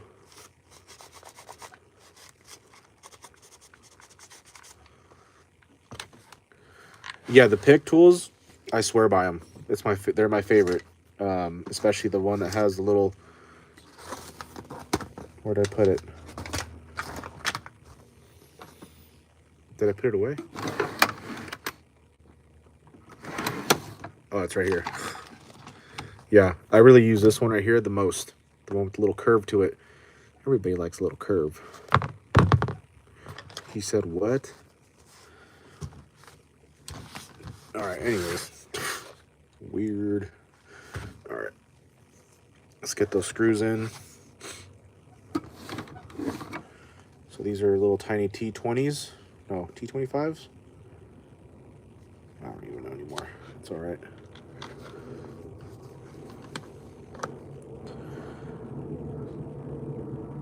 Husqvarna says, I just accidentally drank 2-stroke gas. How? Did you pull the fuel line, then it got into your mouth or something? Because I've had that happen to where it's almost gotten into my eyes. And That's why sometimes, like I said, it sounds ridiculous to wear safety goggles for certain, or safety glasses for certain things, like pulling fuel lines or disconnecting fuel lines, air compressing, because you just never know, man. I've had some close encounters. And of course, when I'm porting,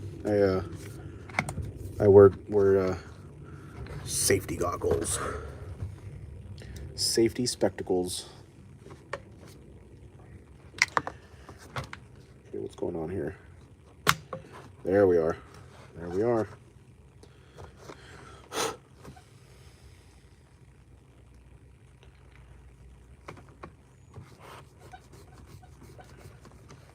It's a Daimler DS420 being made into a banger racing car.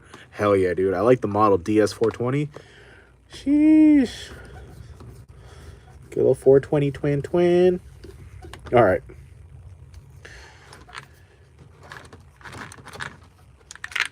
Oh.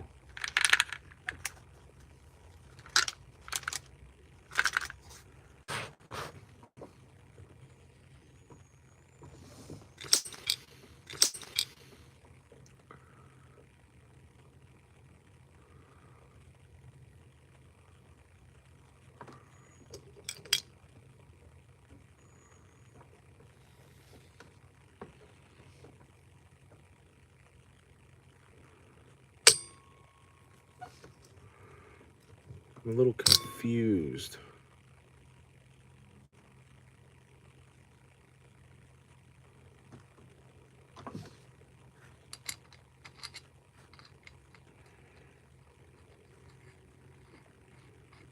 Okay, so that's for the flywheel. So then what's this one for? Oh, the bar nut. Threw me for a loop there for a second. Okay, let's go ahead and get the clutch on. Worm gear is in.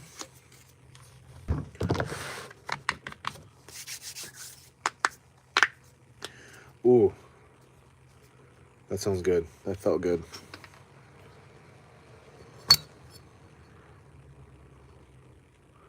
Ooh, should probably clean out this clutch a little bit. It's got a lot of junk building into it, building up inside of it.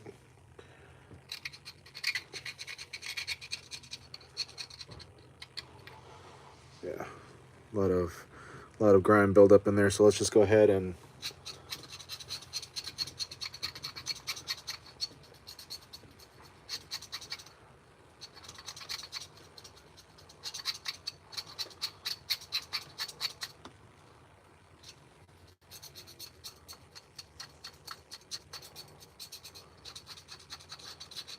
he said he's gonna break it.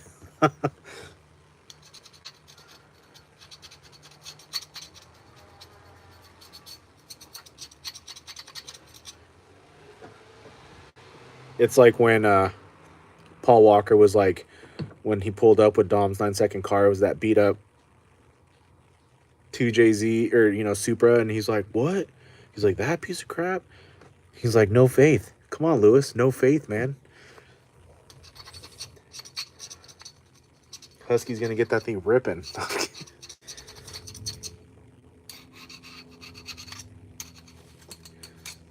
Or he might break some stuff. I don't know. Husky, chill, bro. We're just messing. We're just messing around. Or are we? No, I'm kidding.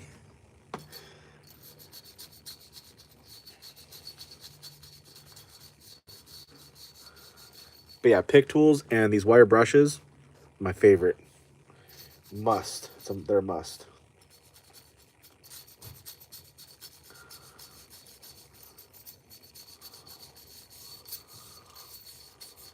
Specifically these ones that have the little ends like that. Actually, this is my newer brush. I'm gonna use my older brush 1 second here.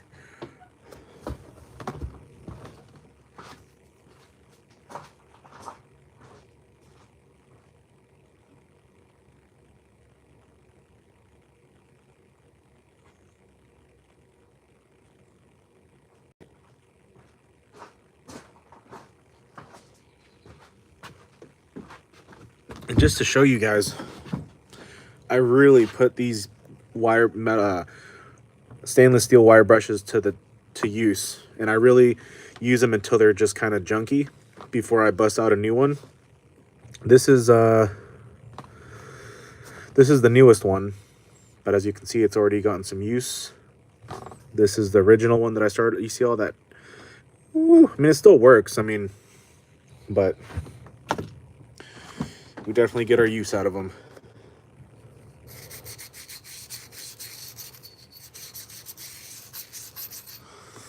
What are you trying to fix, husky dude?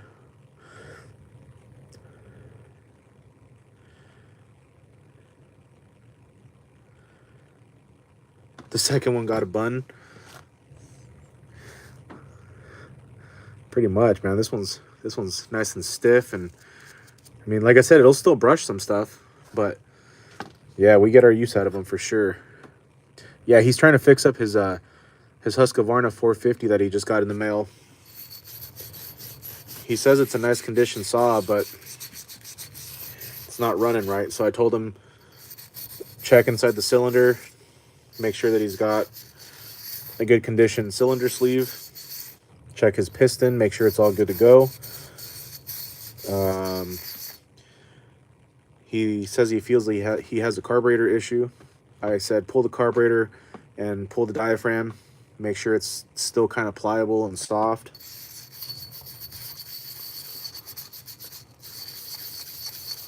But he just does not listen. He does not listen. Damn it. No, I'm just kidding. Val's back. What up, Val? Brody's husband on a 450 got these metal clutch plates. Yeah, the Husqvarna clutches can be a kind of a pain to get off sometimes.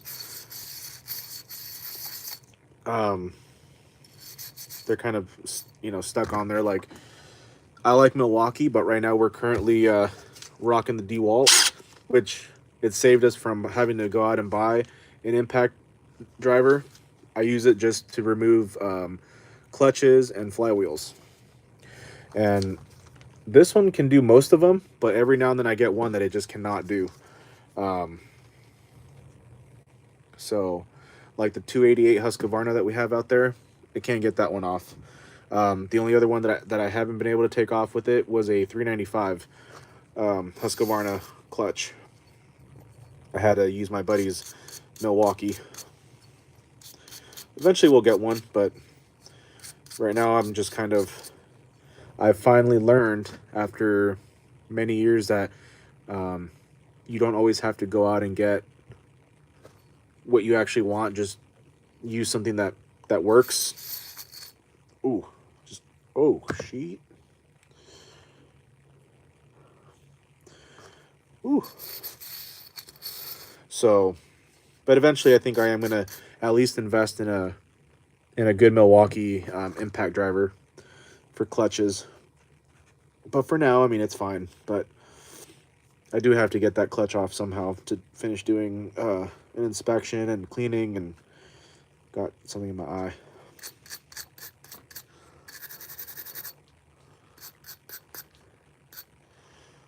Okay, good enough. We got all the junk out of there. That was all built up inside here, so that was gonna kind of restrict the brake band a little bit. Just clean off the rim of the clutch. Damn. Let me just clean off the clutch a little bit.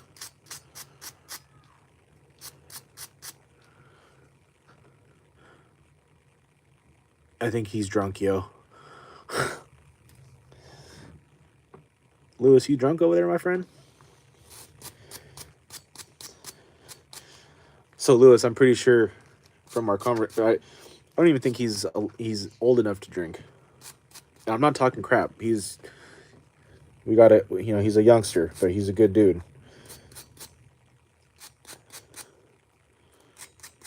That's why I try to keep it chill on the sailor mouth over here. And just in general, I've been trying to work on the cussing, because I like throwing my F-bombs and my shits. But it doesn't sound good, man. I don't know. But when our man Liam, aka Husky, we try to keep it chill.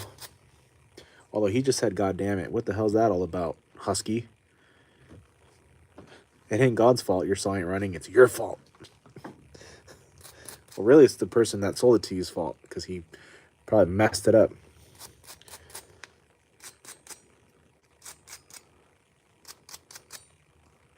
Okay. And this is also a good time before we install the clutch completely, just to give it a nice little inspection, make sure it's not all loosey-goosey. Everything seems good. So we're good to go. Needle bearing, or roller style bearing, but I call it a needle bearing.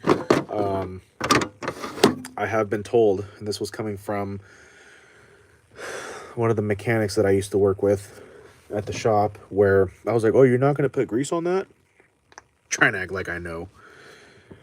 He's like, "On this?" I'm like, "Yeah, like, aren't you going to grease it?" Because to me, I feel like all bearings are supposed to be greased up. He's like, "You don't have to lubricate those. You don't have to put nothing on those." And I was like, "Oh, okay." I do, though. You just never know. I used to be a very mediocre skater back in the day, and I know I always kept my bearings lubricated, and that's just what I've grown to know is that bearings get lubricated.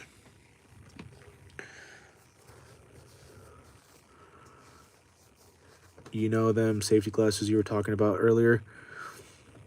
Yeah, I know. And as I'm like catching debris and like as I'm brushing, I know.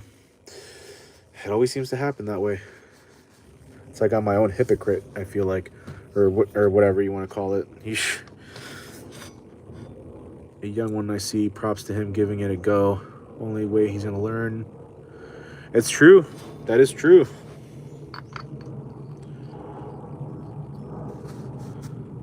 Like, I'm definitely going to be that father if I ever become a father, which you never know, maybe one day, where if my kid goes to put a penny inside the outlet, the power outlet, he gonna learn. And if he's like me, he'll probably learn the hard way anyways. And he'll probably do it again, expecting a different outcome. I think they have a word for that. Okay. Stinky N. What up, what up? Okay, let me guess you've done that before. I haven't done that one specifically, but I've done a lot of dumb scheisse in my life. A lot. That's pretty much how I've learned most things. The hard way. The very hard way. Okay. I think we're good to go here on the clutch install.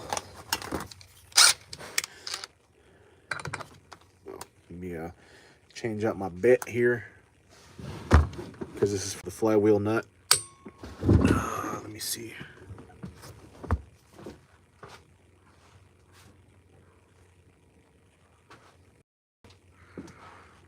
Oh, did I accidentally put away?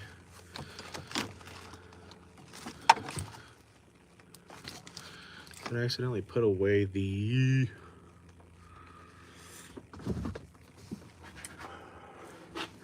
I think I did. 1 second here. Technical difficulties. Not really technical, but... Oh, it's right here. Is this it?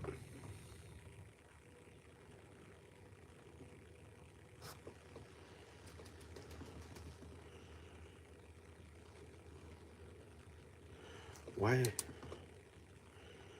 Where the hell did this come from?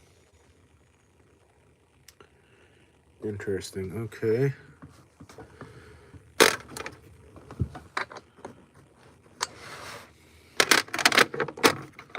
I accidentally put away the socket that I used, so let me find my appropriate socket.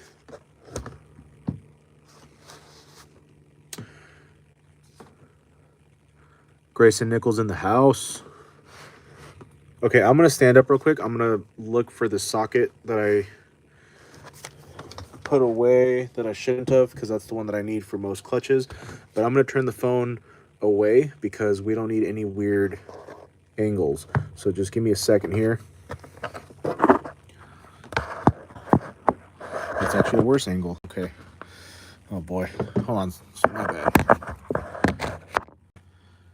I can guarantee you guys nobody wants to see that shit. If you know, you know.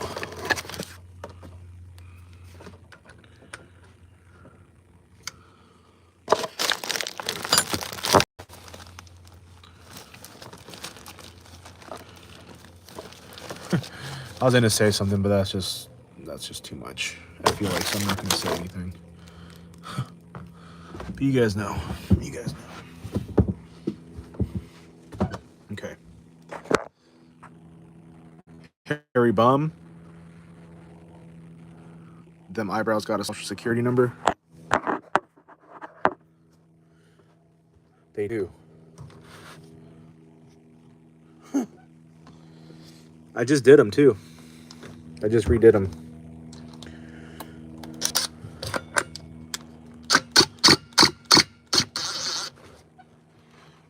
Actually, you know what? Let me put on the flywheel first.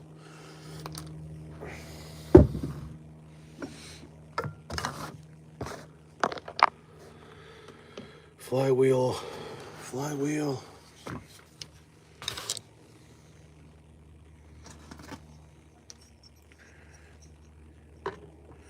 Should have done a timing advance on this thing, but you know what? I don't really know how to do that, so probably just gonna say no to that for now.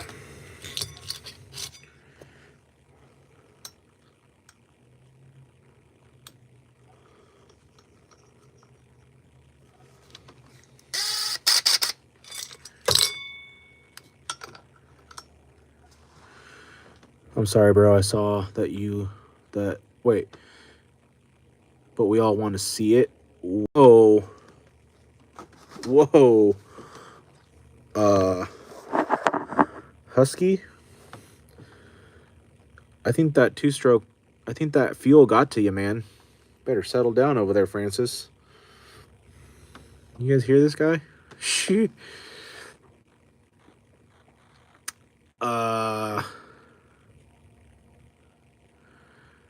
Let's put your phone down on the...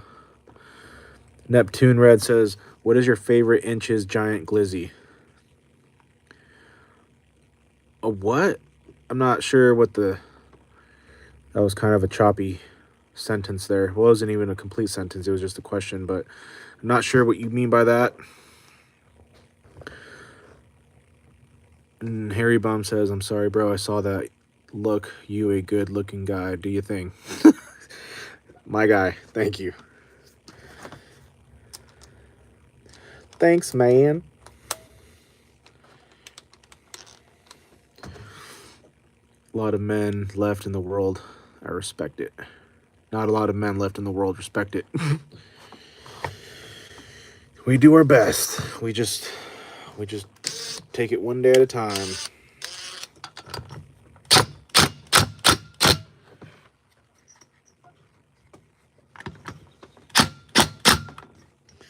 Okay, don't want to over tighten that and strip out another flywheel or another crankshaft, because we've already done that. Well, it did it on its own, but either way, it happened, and it's not a good time. Let's see.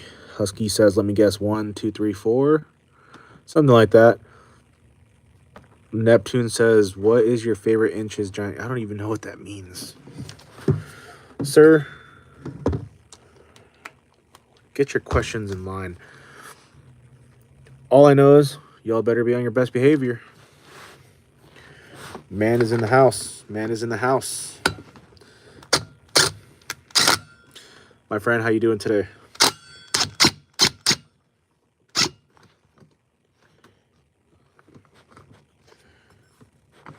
Ooh.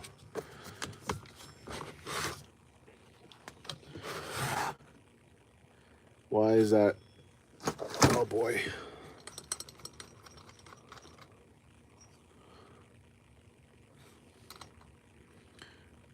Oh boy. I swear these flywheel threads now, like, they got me scarred for life after that 461 mishap. This doesn't even have a freaking torque adjustment.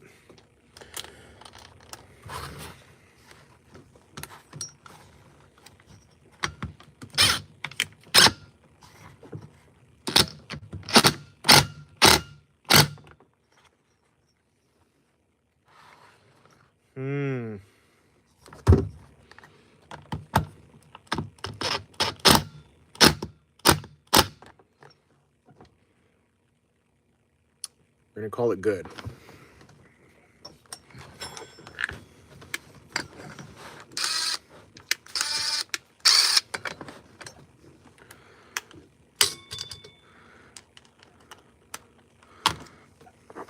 Aaron Lynch in the house. Aaron Lynch in the house.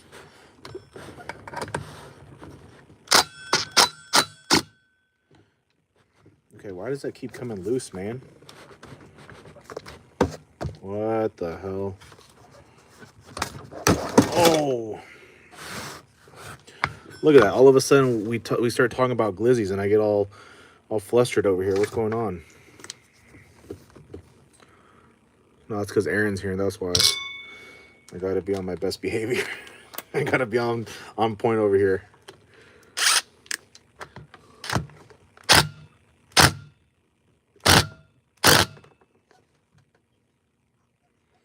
All right. Okay. Okay. Just got to set the gap on this thing, which I still have yet to order the gap tool. So, isn't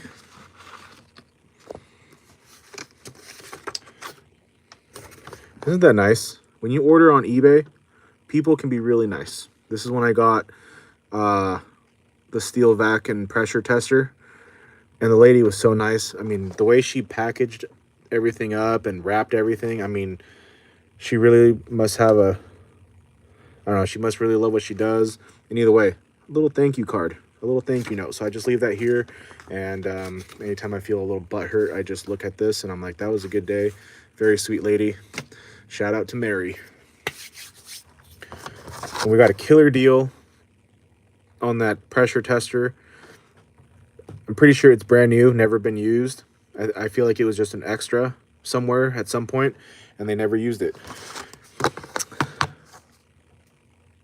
Aaron says, my friend, thank you for being here and taking time out of your busy day to say what's up.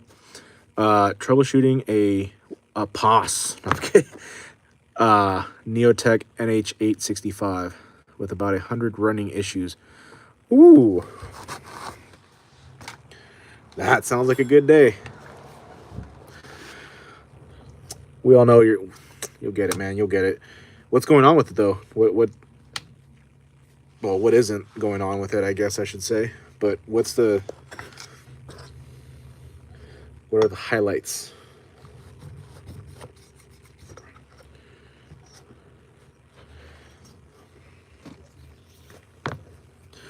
How the hell is this not going on? Oh yeah, I got the app for you on what? Lewis says, that's right, get that DeWalt out of there. Hey man, look, I like Milwaukee, but like I said, at the time, I could have gotten, and I know someone would be like, oh, of course, yeah, right.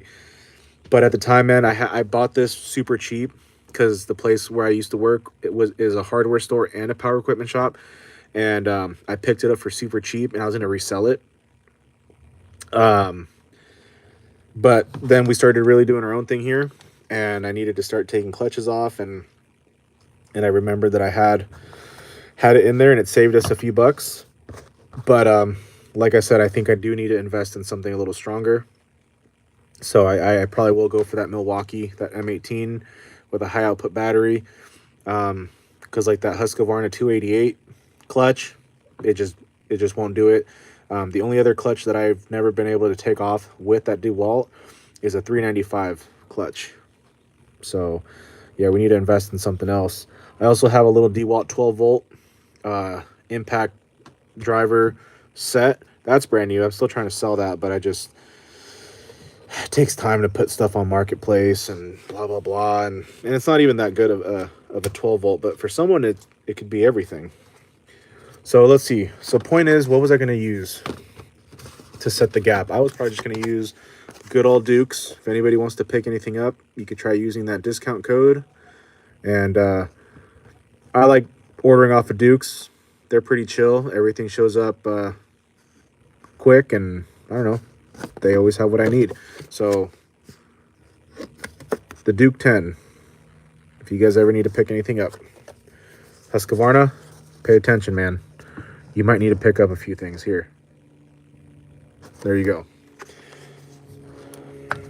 And actually, since I have Aaron here now, sir, what do you use to set the gap? Do you just do the good old like business card trick, or do you actually have the gap setting tool?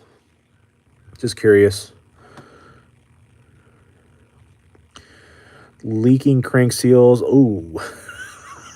I don't know why I started laughing. Probably because I've been kind of going through it with oil seals lately. I'm actually waiting for some oil seals to show up for that 200T that you've seen me fuss with. Wrapped throttle cable collar, or warped throttle. Oh man, junk seal sleeve, failing decompression valve, faulty tank vent. Oh, sheesh. You got yourself a good one there. But yeah, no. So like Aaron was just saying, like I was just saying too, I really like Dukes. Well, it's Traverse, but the Duke saw salvage. Either way, same person, same place. I think they're good folks. I've never dealt with them directly, like customer service wise, but they're good people. The man himself says they're good people, and not to sound all cringy, but if Aaron says they're good people, or says I trust the man. So, but yeah, they always have what I need. Everything gets sent out in a timely fashion. It gets here on time, if not early. Also, a big shout out to the United States Postal Service. I think they're the best in delivery. I don't know. That's just me. Maybe I just have good luck. So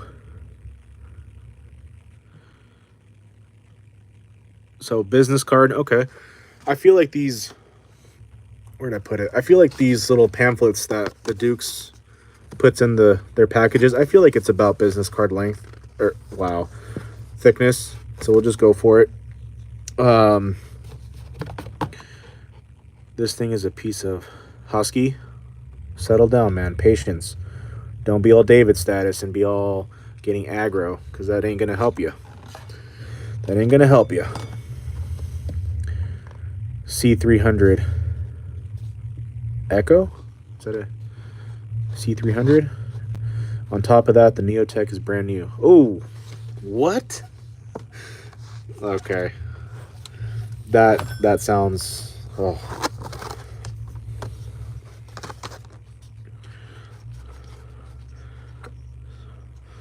I don't know, sir, if you drink beer or not, but it sounds like you might need a good refreshment afterwards, a good beverage after that,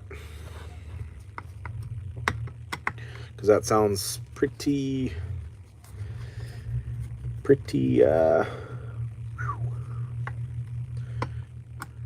I know you'll get it figured out. You will get it figured out, no doubt about it. But talking about those crank seals, oil seals, for that 200. So remember I was talking about wanting to go the aftermarket. You recommended the highway, so I did some forum research and searching, and I found someone that I came across somebody that posted on the forum. I forget which one it was. I think it was like Arborist Talk, or I forget which one it was. And they swapped out the bake lights for some actual steel OEM ones. They gave us the product number.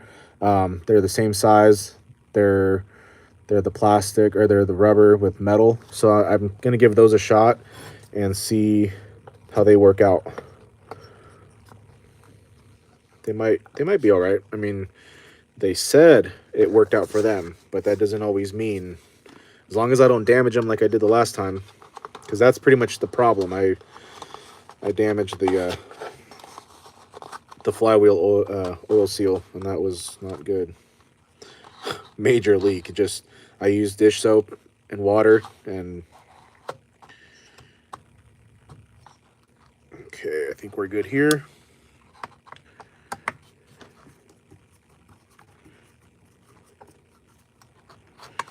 But I know from what I understand, the oil seals with the metal oil seals, or whatever you want to, I don't know what the actual proper term for those, but I know those are fragile also, because it's thin metal and you can bend the lip. So I do have a heat gun, so I will do my best to apply some heat, because man, I just want that 200T out of here, only for the reason that it's been here for way longer than it should have. But thankfully we have some really awesome customers, and they know we're still learning some stuff, but it's all we can do.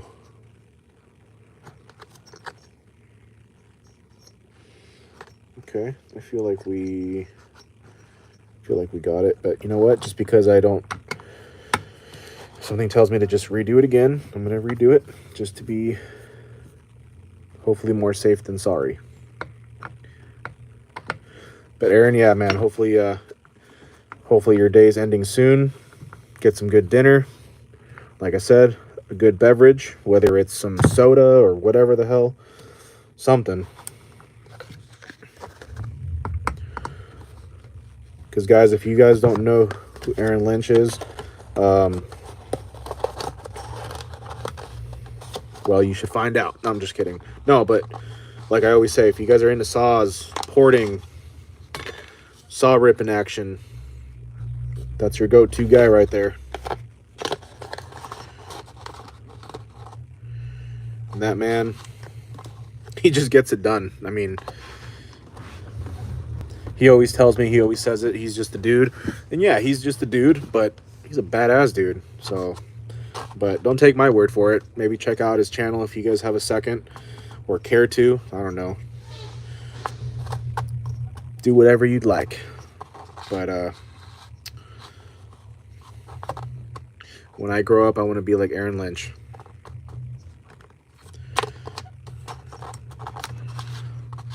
Especially his property. His property is freaking awesome. Beautiful. A lot of work out there, but I'm good with that.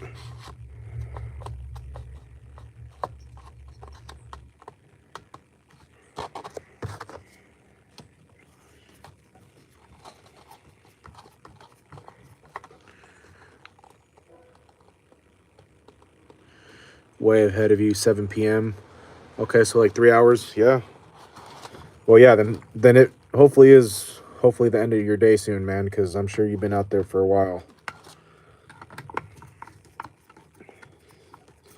And even if it's only been a couple hours, that's sometimes long enough, especially when you have a saw like you got going on right now. It could really make time seem like you've been out there for, well, I mean, who am I talking to, right? I mean, you already know, but sheesh, man.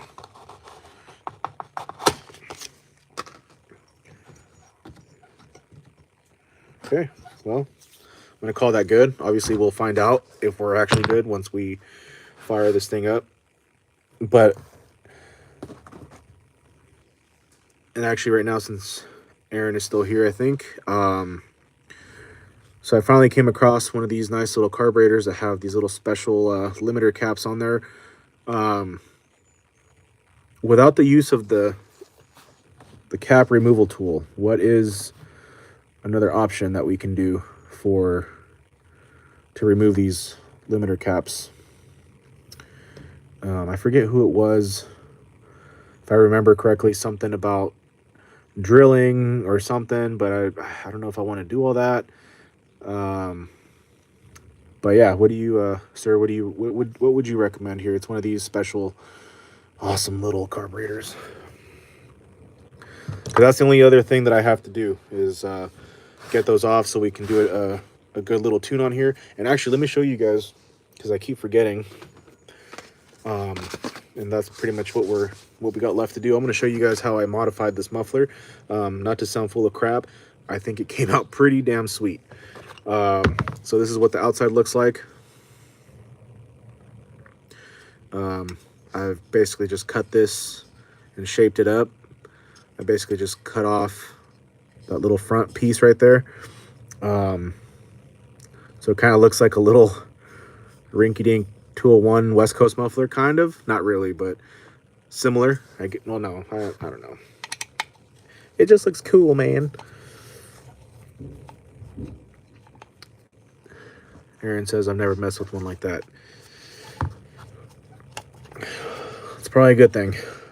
I'm sure we'll figure something out. I'm sure we'll just probably order the carburetor tool. I'd rather, like I just said earlier, sometimes I'd rather spend a couple bucks than try a different method and then end up screwing something up. So this little piece comes off. This is where the spark arrestor usually goes. But now you can see it a little bit better. I just cut it, shaped it. I didn't really have a plan of how I was going to modify this muffler because I've never worked on a 151, but I watched a couple YouTube videos, kind of got some ideas from there, and I was like, oh, okay, well, we'll just try this, but that's how it came out. It's nice and smooth. Smoothed it off in case you want to run your finger through it, along it if you want. And the star of the show. So I just opened up everything from inside, took everything out. Super small little port that it had. I'm sure just this little mod right here alone would give it a little more zip, but just opened it up. I didn't widen it. That's just how wide it was already, but then it was all closed up inside and restricted, so I just bored it out there with a carbide burr and rotary, and yeah, that's what it looks like. Should be enough airflow now. We'll see how it sounds. It's probably gonna sound kind of cool. I don't know. I think it will though. And let me put a little Loctite on this guy just for safe measures. But Aaron, if you're still here, man, I really appreciate you popping in when you can, and like I said, taking time out of your day and just saying what's up. Because I was gonna say I feel like you saved me a couple times, but you probably did, and you did, especially when I was porting up that 500i and I was about to do the air intake side, and I felt like I had a plan of what I was gonna do, but I was probably gonna make a couple oopsies on that, and so you popped in right in time, and you helped out, and you're always taking the time to help myself and others, so we appreciate you. We need more people like you in the world, so appreciate you.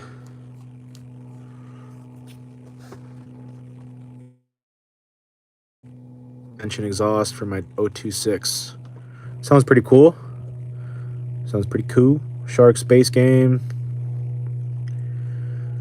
says hello, and he says, is it okay if I'm 8 years old and here? I think you're all right. I know we'll be fine. We'll keep it chill. We try to do our best to keep it chill.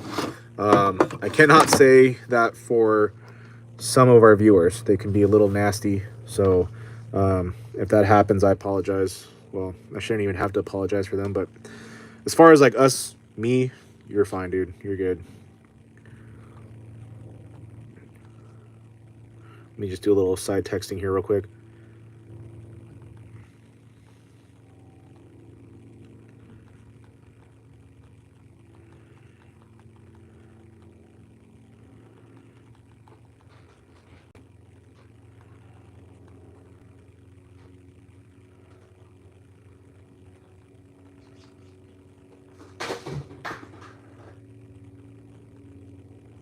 So yeah, so let's see.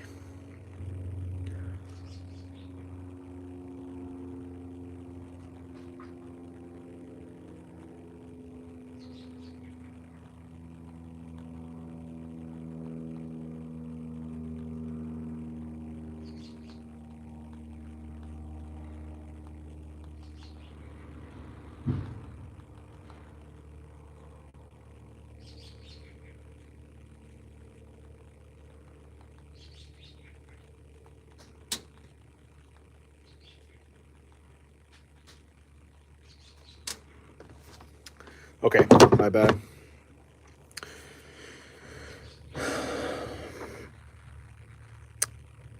Okay, I was messing with you. I'm actually a lot older than that. The reason I ask is because I'm doing a YouTube video where I troll some streams, and I have gotten a lot of people to ban me.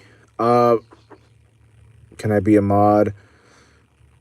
So right now, no, I'm not really looking for a mod. Well, sometimes I really do need a moderator. Sometimes I wish I had a moderator because people can be very, just, I don't know, disrespectful. And like I always say, I don't mind people being a little silly and goofy, like out of like love and like positive, but it gets to a point sometimes where it gets really, you know, just distracting. And the reason why I do get upset when that happens, is not so much for me. Depending on the day, it does affect me, you know, and I feed into it a little bit. But most of the time I get upset when that happens because, you know, just for our viewers, you know, some people are really here to hang out. I'm not saying they're here to learn from me because we're all learning together. I'm learning as I'm going myself. But I feel like some people are here to actually, I don't know, maybe because they do feel welcomed. Everybody is welcomed here. But I just get upset when people are really just rude and just nasty because, I don't know. I don't need my viewers to be seeing that kind of stuff. But I know it's social media. We can't control people either way. But yeah. So Grayson, what time is it where you're at? 4:13 p.m. right now.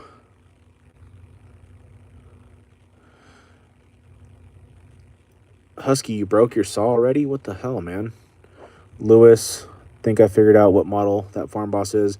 038 AVS. Dude, it's an 038. That's a badass saw. I will definitely look up some parts for you and see what we can do because that's a badass saw. Really badass saw. I have an 036 Pro right now that came in. It's our customer Rodolfo's. Joyful 89. I know, right? That was kind of funny. But no, I'm not. I actually already have a moderator. You'll see him pop in from time to time. He goes by Pop Corks. That's the man right there. He's the only moderator that I've ever had, and he's a badass moderator. But you know, life gets busy, and just like I get busy here too, and I can't always hop on live streams and do videos. So, but yeah, no. Currently, right now, I'm not really looking for moderators. But I appreciate you asking. Anyhow, damn, bro, just say no. No, you cannot. Get over it. No, I'm just kidding. Just need to figure out why it cuts out and wouldn't start again. And gonna check the fuel filter. Check the diaphragm. Make sure it's not all stiff. Being that it has been used and it's seen some hours, there's a good chance that it's probably not. It's probably getting brittle and hard. So check your diaphragm. I'll look up some parts, like I said, for you when I get out of here. We're about done on this. So just got to, let's see. Yeah, we're about done here. Let me just put in this last chain guide. But yeah, it'll definitely rip. That's a good saw from what I understand. Then again, that's what I kind of say about a lot of saws. If it rips good, it rips good. That's a good saw to me. But the 038s, really good saws. Okay, muffler time. Muffler time.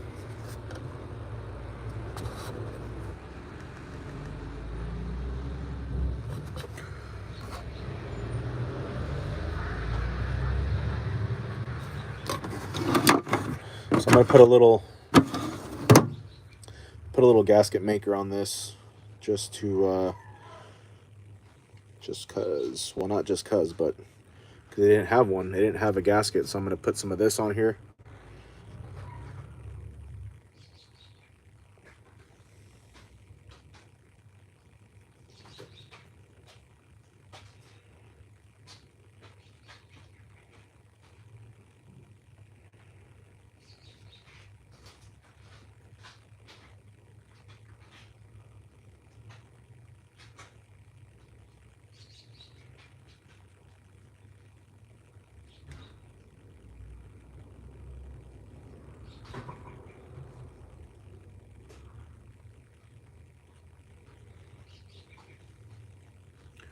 Okay, so this is just some Permatex gasket maker. Hey, pa, todo bien?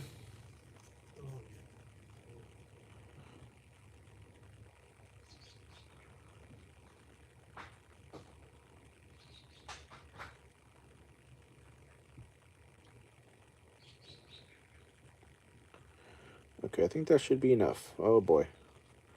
We're getting a little wild with the gasket maker over here.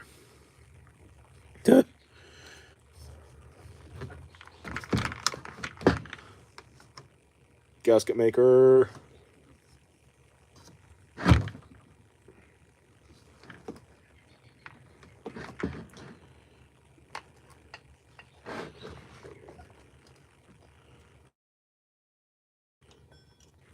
Okay.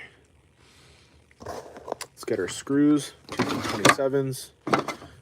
Definitely going to put some Loctite on these. Anytime I go into metal, I do Loctite. I do the red. It's just, I don't know, I like it better. It's better to apply. It's not as runny. And it's more heavier duty, higher strength. Especially with, I feel like most power equipment, but you know, there's a lot of vibration, so sometimes I feel like the blue, I don't know. I just like the red. But like I said, it's not as runny, it's easier to apply. It's more like a gel consistency. Val, I saw your comment. I promise you I'm not ignoring you here. Just give me a second, woman. Jesus. Okay. Just doing a nice hand snug.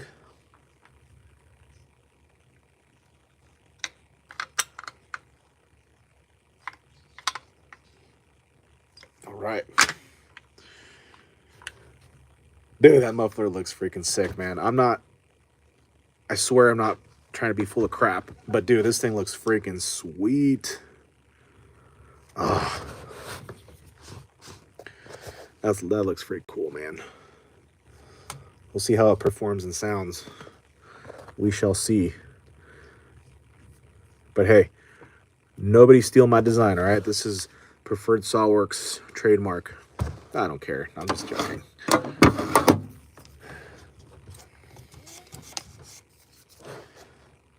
Yeah, there we are.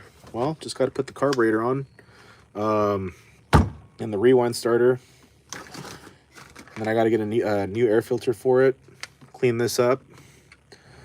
That's the rewind starter. Clean this up. Clean up the clutch cover a little bit.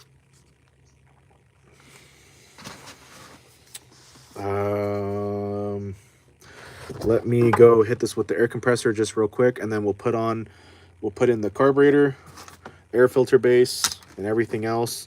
I'm not going to reinstall the choke lever yet, just because I am going to have to remove the carburetor again to remove the limiter caps.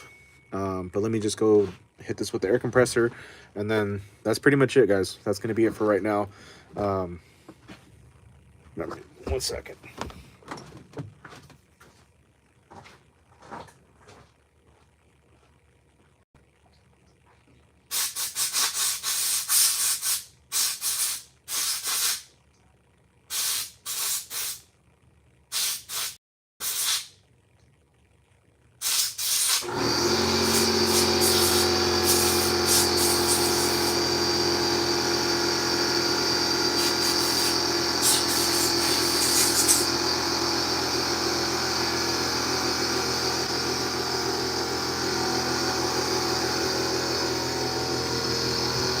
Okay, Val said, I'm going to a game tonight with some ladies.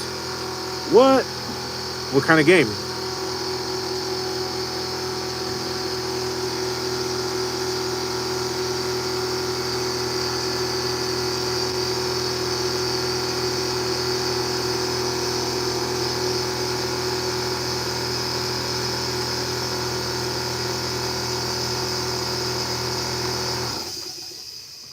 All right.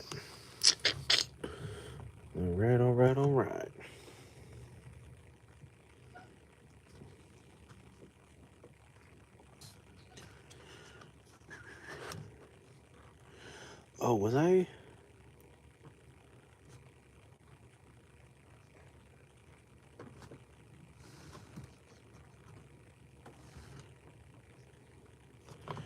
Oh.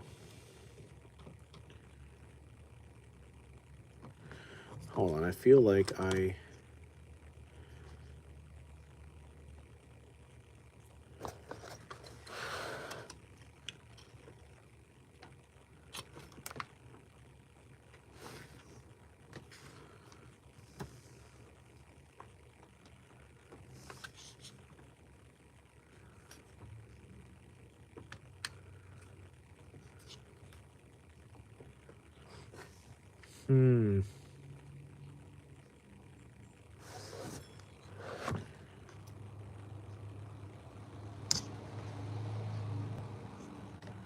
Maybe I'm tripping?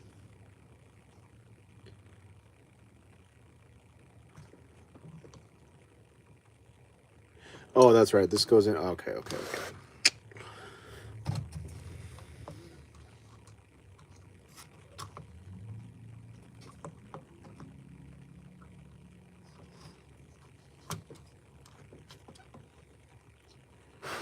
Because this goes like so. I wish I had a better angle sometimes for you guys, and I apologize, but it's just how it be sometimes, man.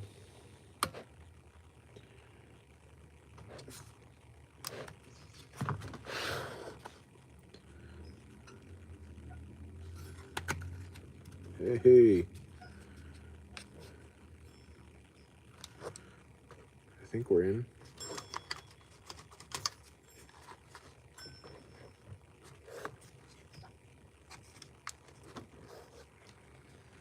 Either way, I'm going to take the carburetor off again anyways when I get those, when I get that limiter cap tool, or cap tools, because there's two different kinds that are on here.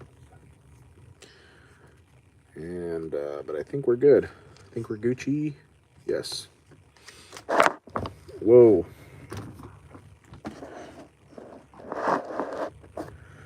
My bad. Lewis says gonna give the plastics a good cleaning. Yeah, man, give it some love. Clean it up, especially around the cylinder and all that good stuff. It's gonna rip. Bro, I just realized you still got some sick dogs on them.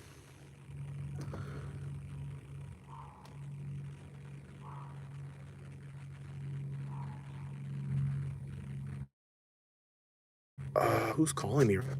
Okay, give me 1 second here.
Okay, so just a little conversation there. It's from the gym because I haven't been there in a minute. And they're like, "Hey, where you been?" And kind of owe them some money because I haven't been there and work's been a little slow, honestly. But we need to get it figured out because that's something that I do love, is working out and pushing some weights. A lot of people lately be like, "Yeah, bro, you do need to get back in the gym." It's like, just settle down, people. All right. Okay. Air filter cover, or air carburetor's in. Air filter base is on. So Fernando, I was on a phone call, so I just not for me personally, but for privacy. Well, I guess, yeah, for me too. I mean, especially when it's not shop related, I just try to keep all that separate. So let me just wipe off this air filter cover, and then I'm not gonna do that on live stream, but I'm just gonna clean up the rewind starter and clean up the bar, assemble it. Look for those carburetor tools to remove the limiter caps, because these are special. I don't know how to take these off without the use of the carburetor tools. Like the Echo 2511T limiter caps, those are easy. A little ripsaw sticker.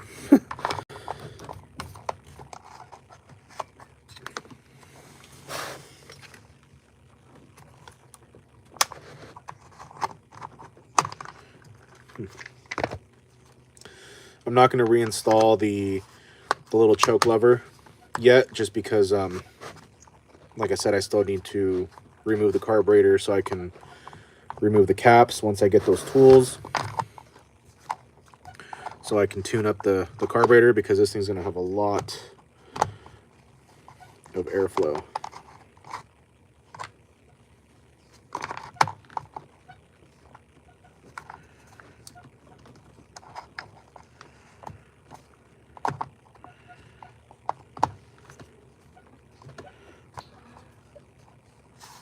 All right, so there we are. And yeah, so just gonna clean up the clutch covers, the clutch cover. Just clean up the inside a little bit, give the outside a wipe down, and then just clean up the inside of the rewind starter. Take this plastic piece off here and clean it, and then just clean up the bar a little bit, and we'll be all good to go. And oh, I know why it's coming off. I know why, because I forgot to put the screws. I forgot to put the screws on. These guys right here.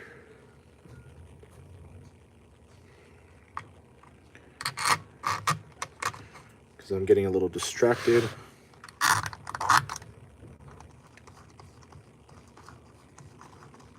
So just give me 1 second here, guys.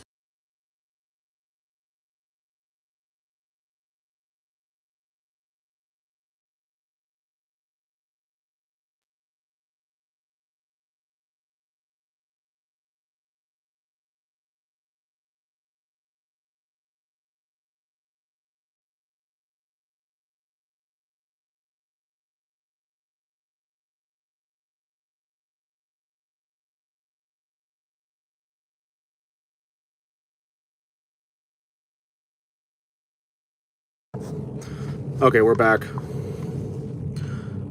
Tell me why I stumbled upon YouTuber who repairs small engines and tools. Oh snap, chainsaws is a must. I have 6 that don't work. I found dumpster diving. Sheesh, I need to start dumpster diving then, because I like finding old chainsaws and trying to get them kind of refurbished up. I haven't done that in a while. I haven't bought chainsaws to fix up, just because, well, there's no extra money for all that right now. But eventually, once we get more work and just we're doing a little better, that's what I want to do, is buy old chainsaws and get them started, build up my collection. I have a few saws right now: 661C Amtronic version, 028 Wood Boss. We have an 018 2511T, and now Husqvarna 51 that one of our buddies and customers gifted me, which I don't even know if it runs yet, but it's a nice saw. So Anyhow, there we go. See, now it's not coming off. Boom. All right. Well, guys, that's it for now. I don't think I'll be back tonight, but tomorrow we'll do another live stream. I'm not sure yet what time. I know Liam is the first one to be like, what time? What time?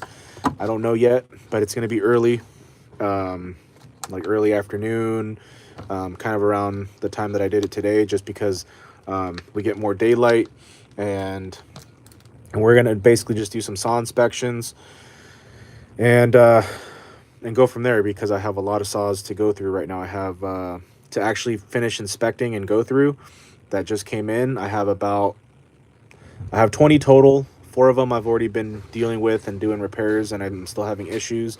I finished up 4 repairs, so I have about maybe 12 saws that I still need to actually I've taken in, but I still need to do the inspections and see what they need. So we'll just do some saw inspections tomorrow, just general basic inspections, like checking the cylinder, the piston, the diaphragms, the clutches, just a little bit of this and that type of deal, compression testing, and go from there. So Cyber Psycho 1, is it really your birthday? Either way, happy birthday, man. Happy birthday. Hope you had a good day today. And here's to many more. So anyways, guys, much love to everybody who's commented, who's hung out with us for the time being. And Cyber Psycho, you're very welcome. I think you've been here before. I feel like I remember you from a previous live stream, or maybe somebody else had a Psycho username, or like the word Psycho in their username. But if you've came back, much love to you. Either way, much love to you. And yeah, happy birthday. Hope you had a good day. And for the rest of you peeps, much love to everybody. Thank you for being chill and respectful and just positive, and silly, but it was a good type of silly today. And that's always welcome here. And yeah, so we'll hopefully see each other tomorrow. So peace. Liam, get that freaking Husqvarna started and ripping, man. No excuses. I'm just kidding. Much love to you, man. Laters.